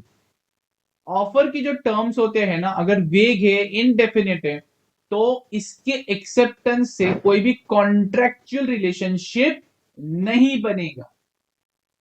जैसे कि ए ने बोला बी को मैं 100 क्विंटल्स ऑफ ऑयल बेचना चाहता हूं, लेकिन किस तरीके का ऑयल कुछ भी नहीं बोला, तो यार अगर ये एक्सेप्ट भी कर देता है ना, तो भी इस ऑफर को हम बोलेंगे not capable of being accepted for want of certainty. याद रहेगा, ये बहुत इंपॉर्टेंट पॉइंट है, बहुत इंपॉर्टेंट पॉइंट। मन ही मन ऑफर दे दिया किसी को, चलेगा, नहीं चलता है यार, it should be communicated to the offeree. एक ऑफर, ऑफरी मतलब कौन, अपने केस में ऑफरी मतलब कौन हो गया, who is the offeree, B. एक ऑफर कंप्लीट है मानने के लिए it should be communicated to the person to whom it is made, नहीं तो उसका एक्सेप्टेंस नहीं हो सकता। अनटिल एंड अनलेस एक ऑफर जब तक मैं कम्युनिकेट नहीं करता हूं उसको कोई भी एक्सेप्ट नहीं कर सकता। बहुत इंपॉर्टेंट लाइन है, हमेशा याद रखना। एक ऑफर जब तक कम्युनिकेट नहीं होती उसको कोई भी एक्सेप्ट नहीं कर सकता। Unless an offer is communicated there can be no acceptance by. एक ऑफर का acceptance in ignorance of the offer is not acceptance and does not confer any right on the acceptance। बहुत landmark case है Lalman Shukla versus Gauri Dutt. इसमें क्या हुआ था, इसमें क्या हुआ था, एक एक बंदी है ए, इसकी फैमिली में से कोई लॉस्ट हो गया, खो गया। इसने पेपर में ऐड दी। पहले इसने क्या बोला, अपने सर्वेंट को बोला यार जाके ना ढूंढ के ला। अब इसने ना, इसका सर्वेंट जाने के बाद कुछ टाइम में इसने एक पेपर में ऐड दी, मिसिंग ऐड, जो भी मेरे रिलेटिव को ढूंढ के देगा उसको मैं 5,000 रुपीज दूंगी, एग्जाम्पल दे रहा हूं। लेकिन ये ऐड तो गया, लेकिन सर्वेंट ने क्या किया पता है, सर्वेंट ने इस लॉस्ट मेंबर को ढूंढा और लाके इसको वापस दे दिया। जब इसने वापस दिया एक को ये लॉस्ट फैमिली मेंबर, तब उसने ये ऐड पढ़ी और उसने बोला एक को मेरे को पैसे दो। ये बोला नहीं नहीं, ये ऐड तेरे लिए थोड़ी थी। तो ये सर्वेंट होशियार था, ये कहा जाएगा, कोर्ट में गया, कोर्ट को बोला सर इस ऑफर में, ये ऑफर जो थी जनरल ऑफर थी, क्यों, क्योंकि ये सब लोग कर सकते थे एक्सेप्ट। जो भी बंदा ढूंढ के लाता उसको 5,000 मिलने चाहिए थे। मैंने ढूंढ के लाया, I have complied with the conditions, मुझे 5,000 रुपए रिवॉर्ड मिलना चाहिए। कोर्ट ने बोला दोस्त ये जो थी एक जनरल ऑफर थी, हम भी मानते, लेकिन क्या तूने ये ऑफर इनको ढूंढने से पहले पढ़ी थी? इसने बोला नहीं पढ़ी थी। तो उन्होंने कहा जब तक तुझे ऑफर पता ही नहीं तू उसको एक्सेप्ट कैसे करेगा, और जब तक तू एक्सेप्ट नहीं करता वो अग्रीमेंट नहीं बनेगा, अग्रीमेंट नहीं बनता तो एनफोर्सिएबल नहीं होगा, एनफोर्सिएबल नहीं तो कॉन्ट्रैक्ट नहीं, मतलब तेरे को कोई लीगल राइट ही नहीं है पैसे मांगने का। चल भाग, भगा दिया उसको। यही तो चीज यहाँ पे हुई। और यहाँ पे क्या चीज नहीं हुई थी, सिर्फ सर्वेंट ने ये चीज पहले नहीं पढ़ी, दैट इज ये ऑफर उसको कम्युनिकेट नहीं, बस यहाँ पे यही केस लॉ उन्होंने एक्सप्लेन किया। याद रहेगा क्या सबको? अभी जब भी मैं किसी को ऑफर करता हूं हमेशा मेरा व्यू क्या होना चाहिए पता है, सामने वाले ने मुझे वो चीज करने के लिए हाँ कहनी चाहिए, असेंट देना चाहिए। मैं ऐसी हवा में ऑफर करता हूं ना, विदाउट एनी पर्पज कि सामने वाला मुझे हाँ कहे, उसको मैं ऑफर नहीं मानूंगा। हम देखेंगे आगे भी इसके बारे में थोड़ा डिटेल में है। A offer must be made with a view to obtain the assent of the other party addressed and not merely with a view to disclosing the intention of making an offer। तो अगर मेरा कोई intention ही नहीं है, इसका एक साधारण भाषा में बताऊं तो अगर मेरा कोई इंटेंशन नहीं कि सामने वाला हाँ कहे, तो मैं बोल ही नहीं सकता कि मैंने ऑफर करी। तो offer must be made with a view to obtain, obtain what, सामने वाली की हाँ, assent of the other party. ये सिर्फ एक intention of making an offer नहीं होना चाहिए। देखेंगे हम ये बहुत डिटेल में, what is intention of making an offer, detail यहाँ पे 9 पॉइंट में है। लेकिन अभी के लिए इतना याद रखो कि मैंने ये ऑफर इसीलिए करनी चाहिए कि सामने वाला मुझे कुछ रिप्लाई करे, यस या फिर नो, जनरली यस। ठीक है, ऑफर कंडीशनल हो सकती है। कंडीशनल यानी क्या, मैं बोलूंगा, ए बोलेगा मैं कार बेचना चाहता हूं बी को, लेकिन इसका पेमेंट मुझे इमीडिएटली चाहिए, इसको मैं क्रेडिट नहीं दूंगा, या फिर मुझे अभी के अभी कैश दे दो, या फिर अगर आप 2 महीने बाद पेमेंट करोगे तो इसके ऊपर मुझे 18% से इंटरेस्ट दे दो। ये सब कंडीशंस अटैच्ड है टू द मेन पर्पस। तो यार वो कंडीशनल हो सकती है। और जब कंडीशन होती है तो बी को क्या करना पड़ेगा, ऑफर ही मतलब बी को सारी कंडीशंस एक्सेप्ट करनी पड़ेगी, एक्सेप्ट ऑल द कंडीशंस, नहीं तो इस कॉन्ट्रैक्ट को हम इनवैलिड मानेंगे। याद रहेगा। अभी क्या हुआ, और एक स्कैम बताता हूं मैं आपको, स्कैम बताता हूं, स्कैम स्कैम कैसे करते हैं। जैसे कि मान लो ए ने बी को मेल किया, sir I want to sell my car for ₹1,00,000, और यहाँ पे कंडीशन डाल दी, star mark, terms and conditions में 1 नंबर। 15 डेज के अंदर अगर यस नहीं बोला या फिर नो भी नहीं बोला तो इट विल बी डीम कि आपका यस है, आप खरीदना चाहते हो। यार ये क्या बात होगी? ऐसे तो आपको जितने भी मेल आते हैं दुनिया में सारे के सारे कॉन्ट्रैक्ट बन जाएंगे। नहीं, आप ऐसी कोई भी कंडीशन नहीं डाल सकते जिसमें हम बोलेंगे कि अगर एक स्पेसिफिक टाइम लैप्स हो जाता है तो आपका हाँ है ऐसा हम मान लेंगे, नहीं। याद रहेगा, ये बोलता है offer should not contain a term that the non compliance of which would amount to acceptance. क्या बोला है? ऑफर में ऐसा कोई भी टर्म नहीं होना चाहिए जो अगर आप कंप्लाई नहीं करते हो तो उसको हम एक्सेप्टेंस मान लेंगे। जैसे 15 दिन के अंदर हाँ ना नहीं कहते हो तो हम एक्सेप्टेंस मान लेंगे। Thus one cannot say that if acceptance is not communicated by a certain time, मतलब 15 डेज के अंदर हाँ नहीं कहा example, the offer would be considered accepted. ऐसा नहीं चलेगा, ऐसा नहीं चलेगा। 7, ऑफर स्पेसिफिक हो सकती है, जनरल हो सकती है। मतलब क्या? पब्लिक एट लार्ज के लिए भी हो सकती है या फिर किसी स्पेसिफिक पर्सन को भी हो सकती है। देखा है हमने इसके टाइप्स में, इसको डिटेल से देखा है। ऑफर एक्सप्रेस भी हो सकती है, इम्प्लाइड भी हो सकती है, ये भी हमने डिटेल में देखा था। एक्सप्रेस मतलब वर्ड्स या रिटर्न, इम्प्लाइड मतलब बाय कंडक्ट। ये आ गया सबसे important part. Offer is different from a mere statement of intention, देखेंगे डिटेल में। Invitation to offer, mere communication of information, a prospectus, advertisement। आपको ये तो चीजें मैं डिटेल में भी बता दूंगा। ये प्रोस्पेक्टस आपने शायद सुना होगा लॉ में, अब देखोगे कंपनी लॉ में, लेकिन बता देता हूं। प्रोस्पेक्टस जब किसी कंपनी को अपने शेयर्स बेचने होते हैं ना पब्लिक को, तो कंपनी जो एड देती है कि please buy my shares, please buy my shares, उस एड को कहा जाता है प्रोस्पेक्ट। ठीक है, एडवर्टीजमेंट तो आप सब लोगों को पता है क्या होता है। तो देखो, statement of intention and announcement, इसका मतलब क्या होता है? मैंने बस यार मेरी इच्छा बताई, मैंने बोला यार मैं ना 40 तक रिटायर होना चाहता हूं। मुझे बताओ, ये तो सिर्फ मेरा एक इच्छा है, इंटेंशन है, एक सिर्फ अनाउंसमेंट। मैंने मेरे 15th, मान लो मेरे 25th बर्थडे को मैंने डिक्लेयर कर दिया कि आज से 1 साल में मैं शादी करूंगा। यार इट जस्ट एक अनाउंसमेंट है, जरूरी नहीं है ये चीज मैं करूं। ये इसको हम ऑफर नहीं बोल सकते। It is not an offer, it is just intention, it is just an announcement. एक फादर ने अपने बेटे को लिखा, यार मेरी सारी प्रॉपर्टी का मैं तुझे ना ओनर बनाना चाहता हूं। यार this is just statement of intention, वो ऑफर नहीं दे रहे हैं। अगर देना होता तो वो कहते थे बेटे तू आ जा, ये डॉक्यूमेंट पे साइन कर, इससे मैं अपन क्या करेंगे, सारी प्रॉपर्टी तेरे नाम करेंगे। जब ये डॉक्यूमेंट पे वो साइन करेगा, इस डॉक्यूमेंट को ऑफर कहेंगे, ये साइन को हम एक्सेप्टेंस कहेंगे, और ये बन जाएगा अग्रीमेंट प्लस एनफोर्सेबिलिटी, तो ये बन जाएगा कॉन्ट्रैक्ट। यहाँ पे ऐसा कोई पेपर है नहीं, बस मैं मेरा इंटेंशन में बस अनाउंसमेंट कर रहा हूं। तो ऑफर और स्टेटमेंट ऑफ इंटेंशन या फिर अनाउंसमेंट में फर्क होता है दोस्तों।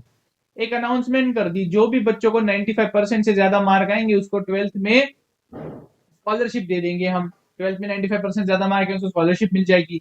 ये भी जस्ट एक announcement, it is not an offer. याद है, याद रहेगा सबको। फिर offer must be distinguish from an answer to a question. ये केस है हैरवी वर्सेस स्पेसी, देखेंगे इसको भी डिटेल में बात करते हैं इसके बारे में। क्या हुआ था? केस लॉ याद किसी को नहीं करना है, बस सबको पता होना चाहिए कि केस लॉ पढ़ने के बाद इसका कॉन्सेप्ट याद आना चाहिए, आपकी लैंग्वेज में आप लिख सको। फर्स्ट, एक बंदा है ए, उसने बी को मेल किया। पहला क्वेश्चन उसने पूछा, सर क्या आप अपनी कार सेल करना चाहते हो?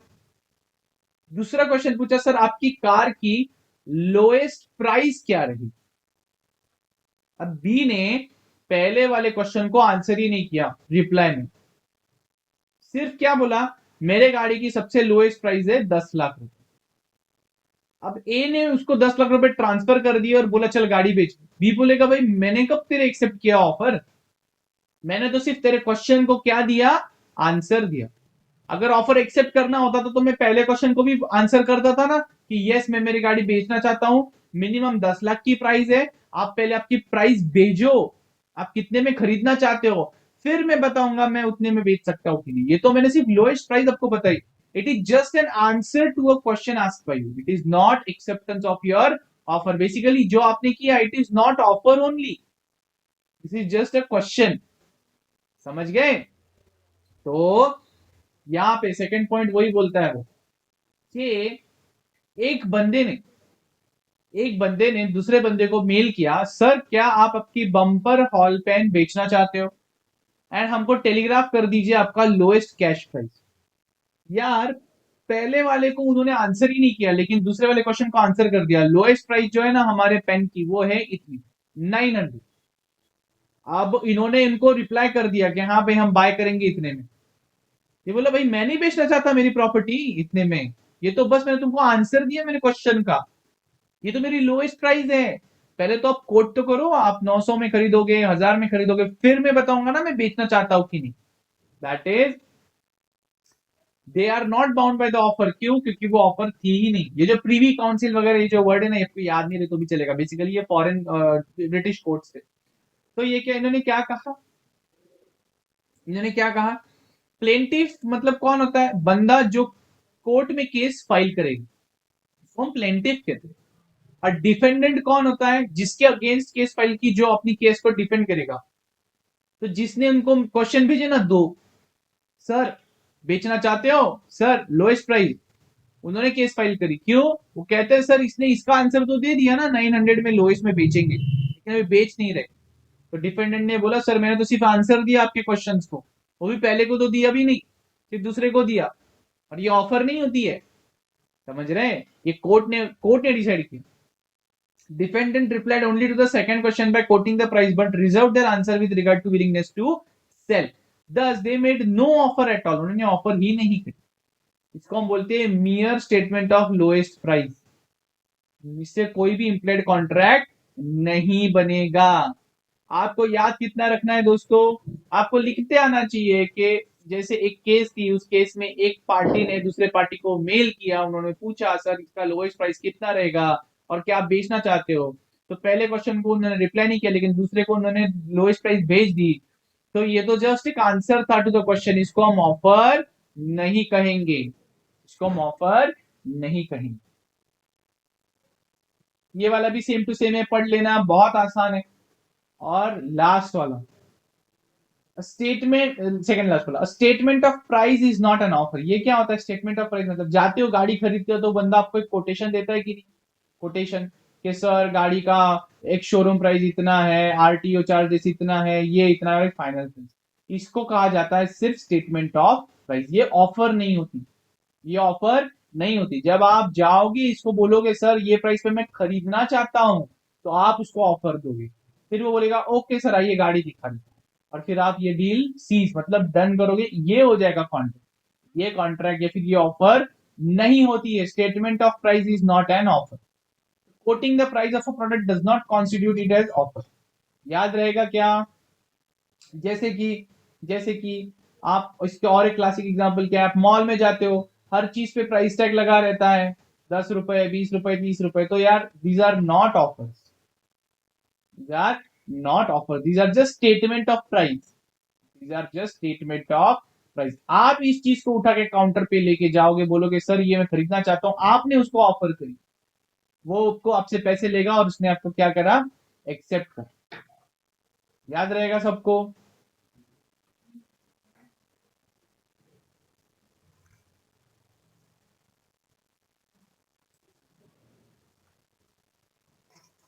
नेक्स्ट आ जाएगा an invitation to make offer और डू बिजनेस। ये क्या होता है?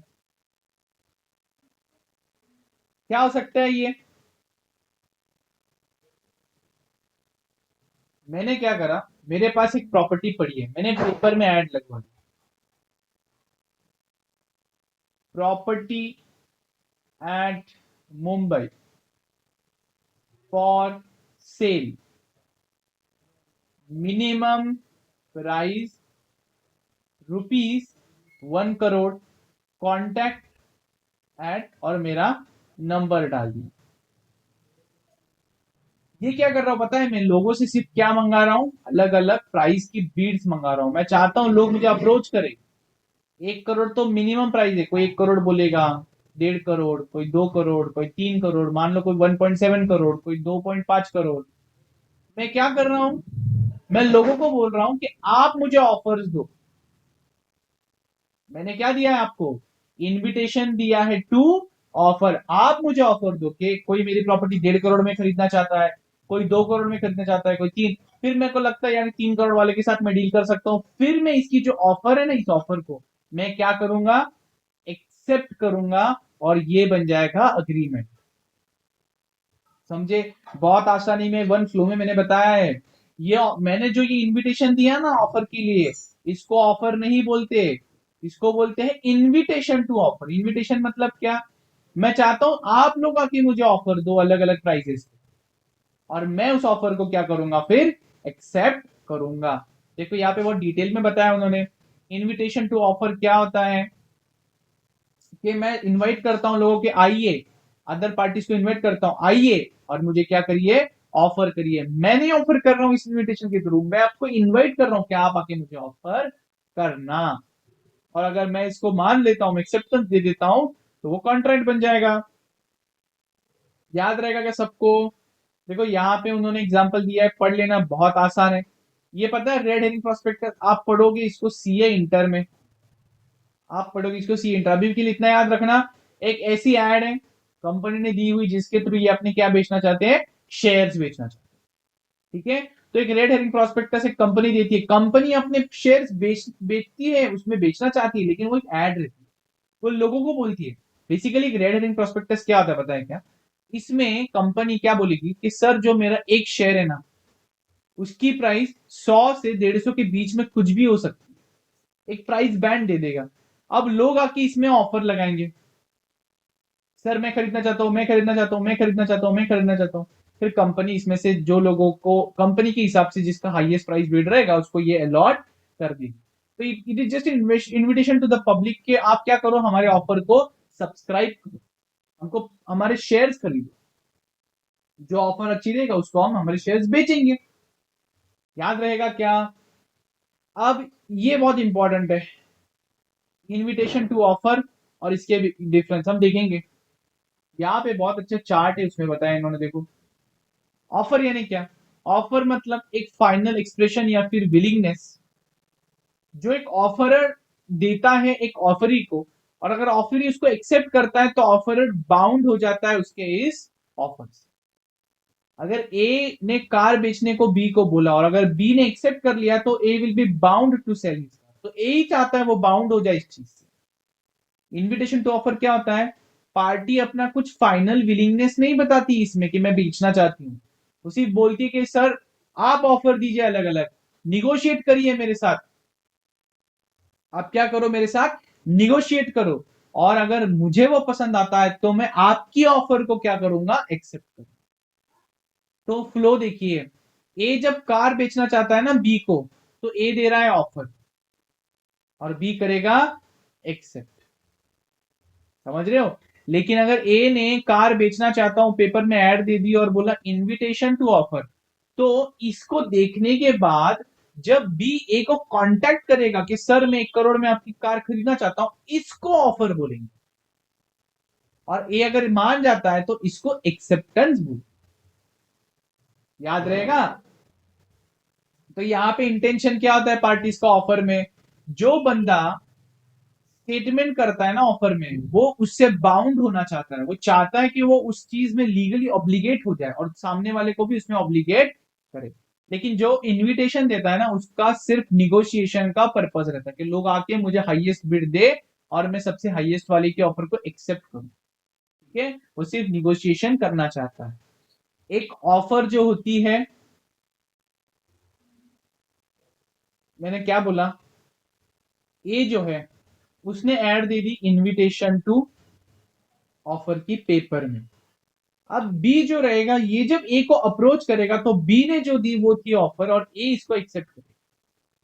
तो इनविटेशन टू ऑफर हमेशा ऑफर से पहले रहेगा, that is it will always be a president to offer. लेकिन ऑफर हमेशा कैसा रहेगा, इनविटेशन टू ऑफर के बाद रहेगा। इसलिए देखो an offer can not be an act precedent to invitation offer, लेकिन एक invitation to offer is always पहले to offer, that is always precedent to offer. बहुत आसान करके वन वो में वन इसमें मैंने आपको एक्सप्लेन किया है, एंड आई होप आपको ये बहुत अच्छे से समझा। चलते हैं अगले चीज पे, ऑफर कैसे की जाती है। देखा है हमने एक्ट एब्सटिनेंस, कुछ करना कुछ नहीं करना, बता के या फिर इंप्लाइड वे में, बता के मतलब रिटर्न लिख के या फिर बातें करके, ओरल। याद रहेगा सबको।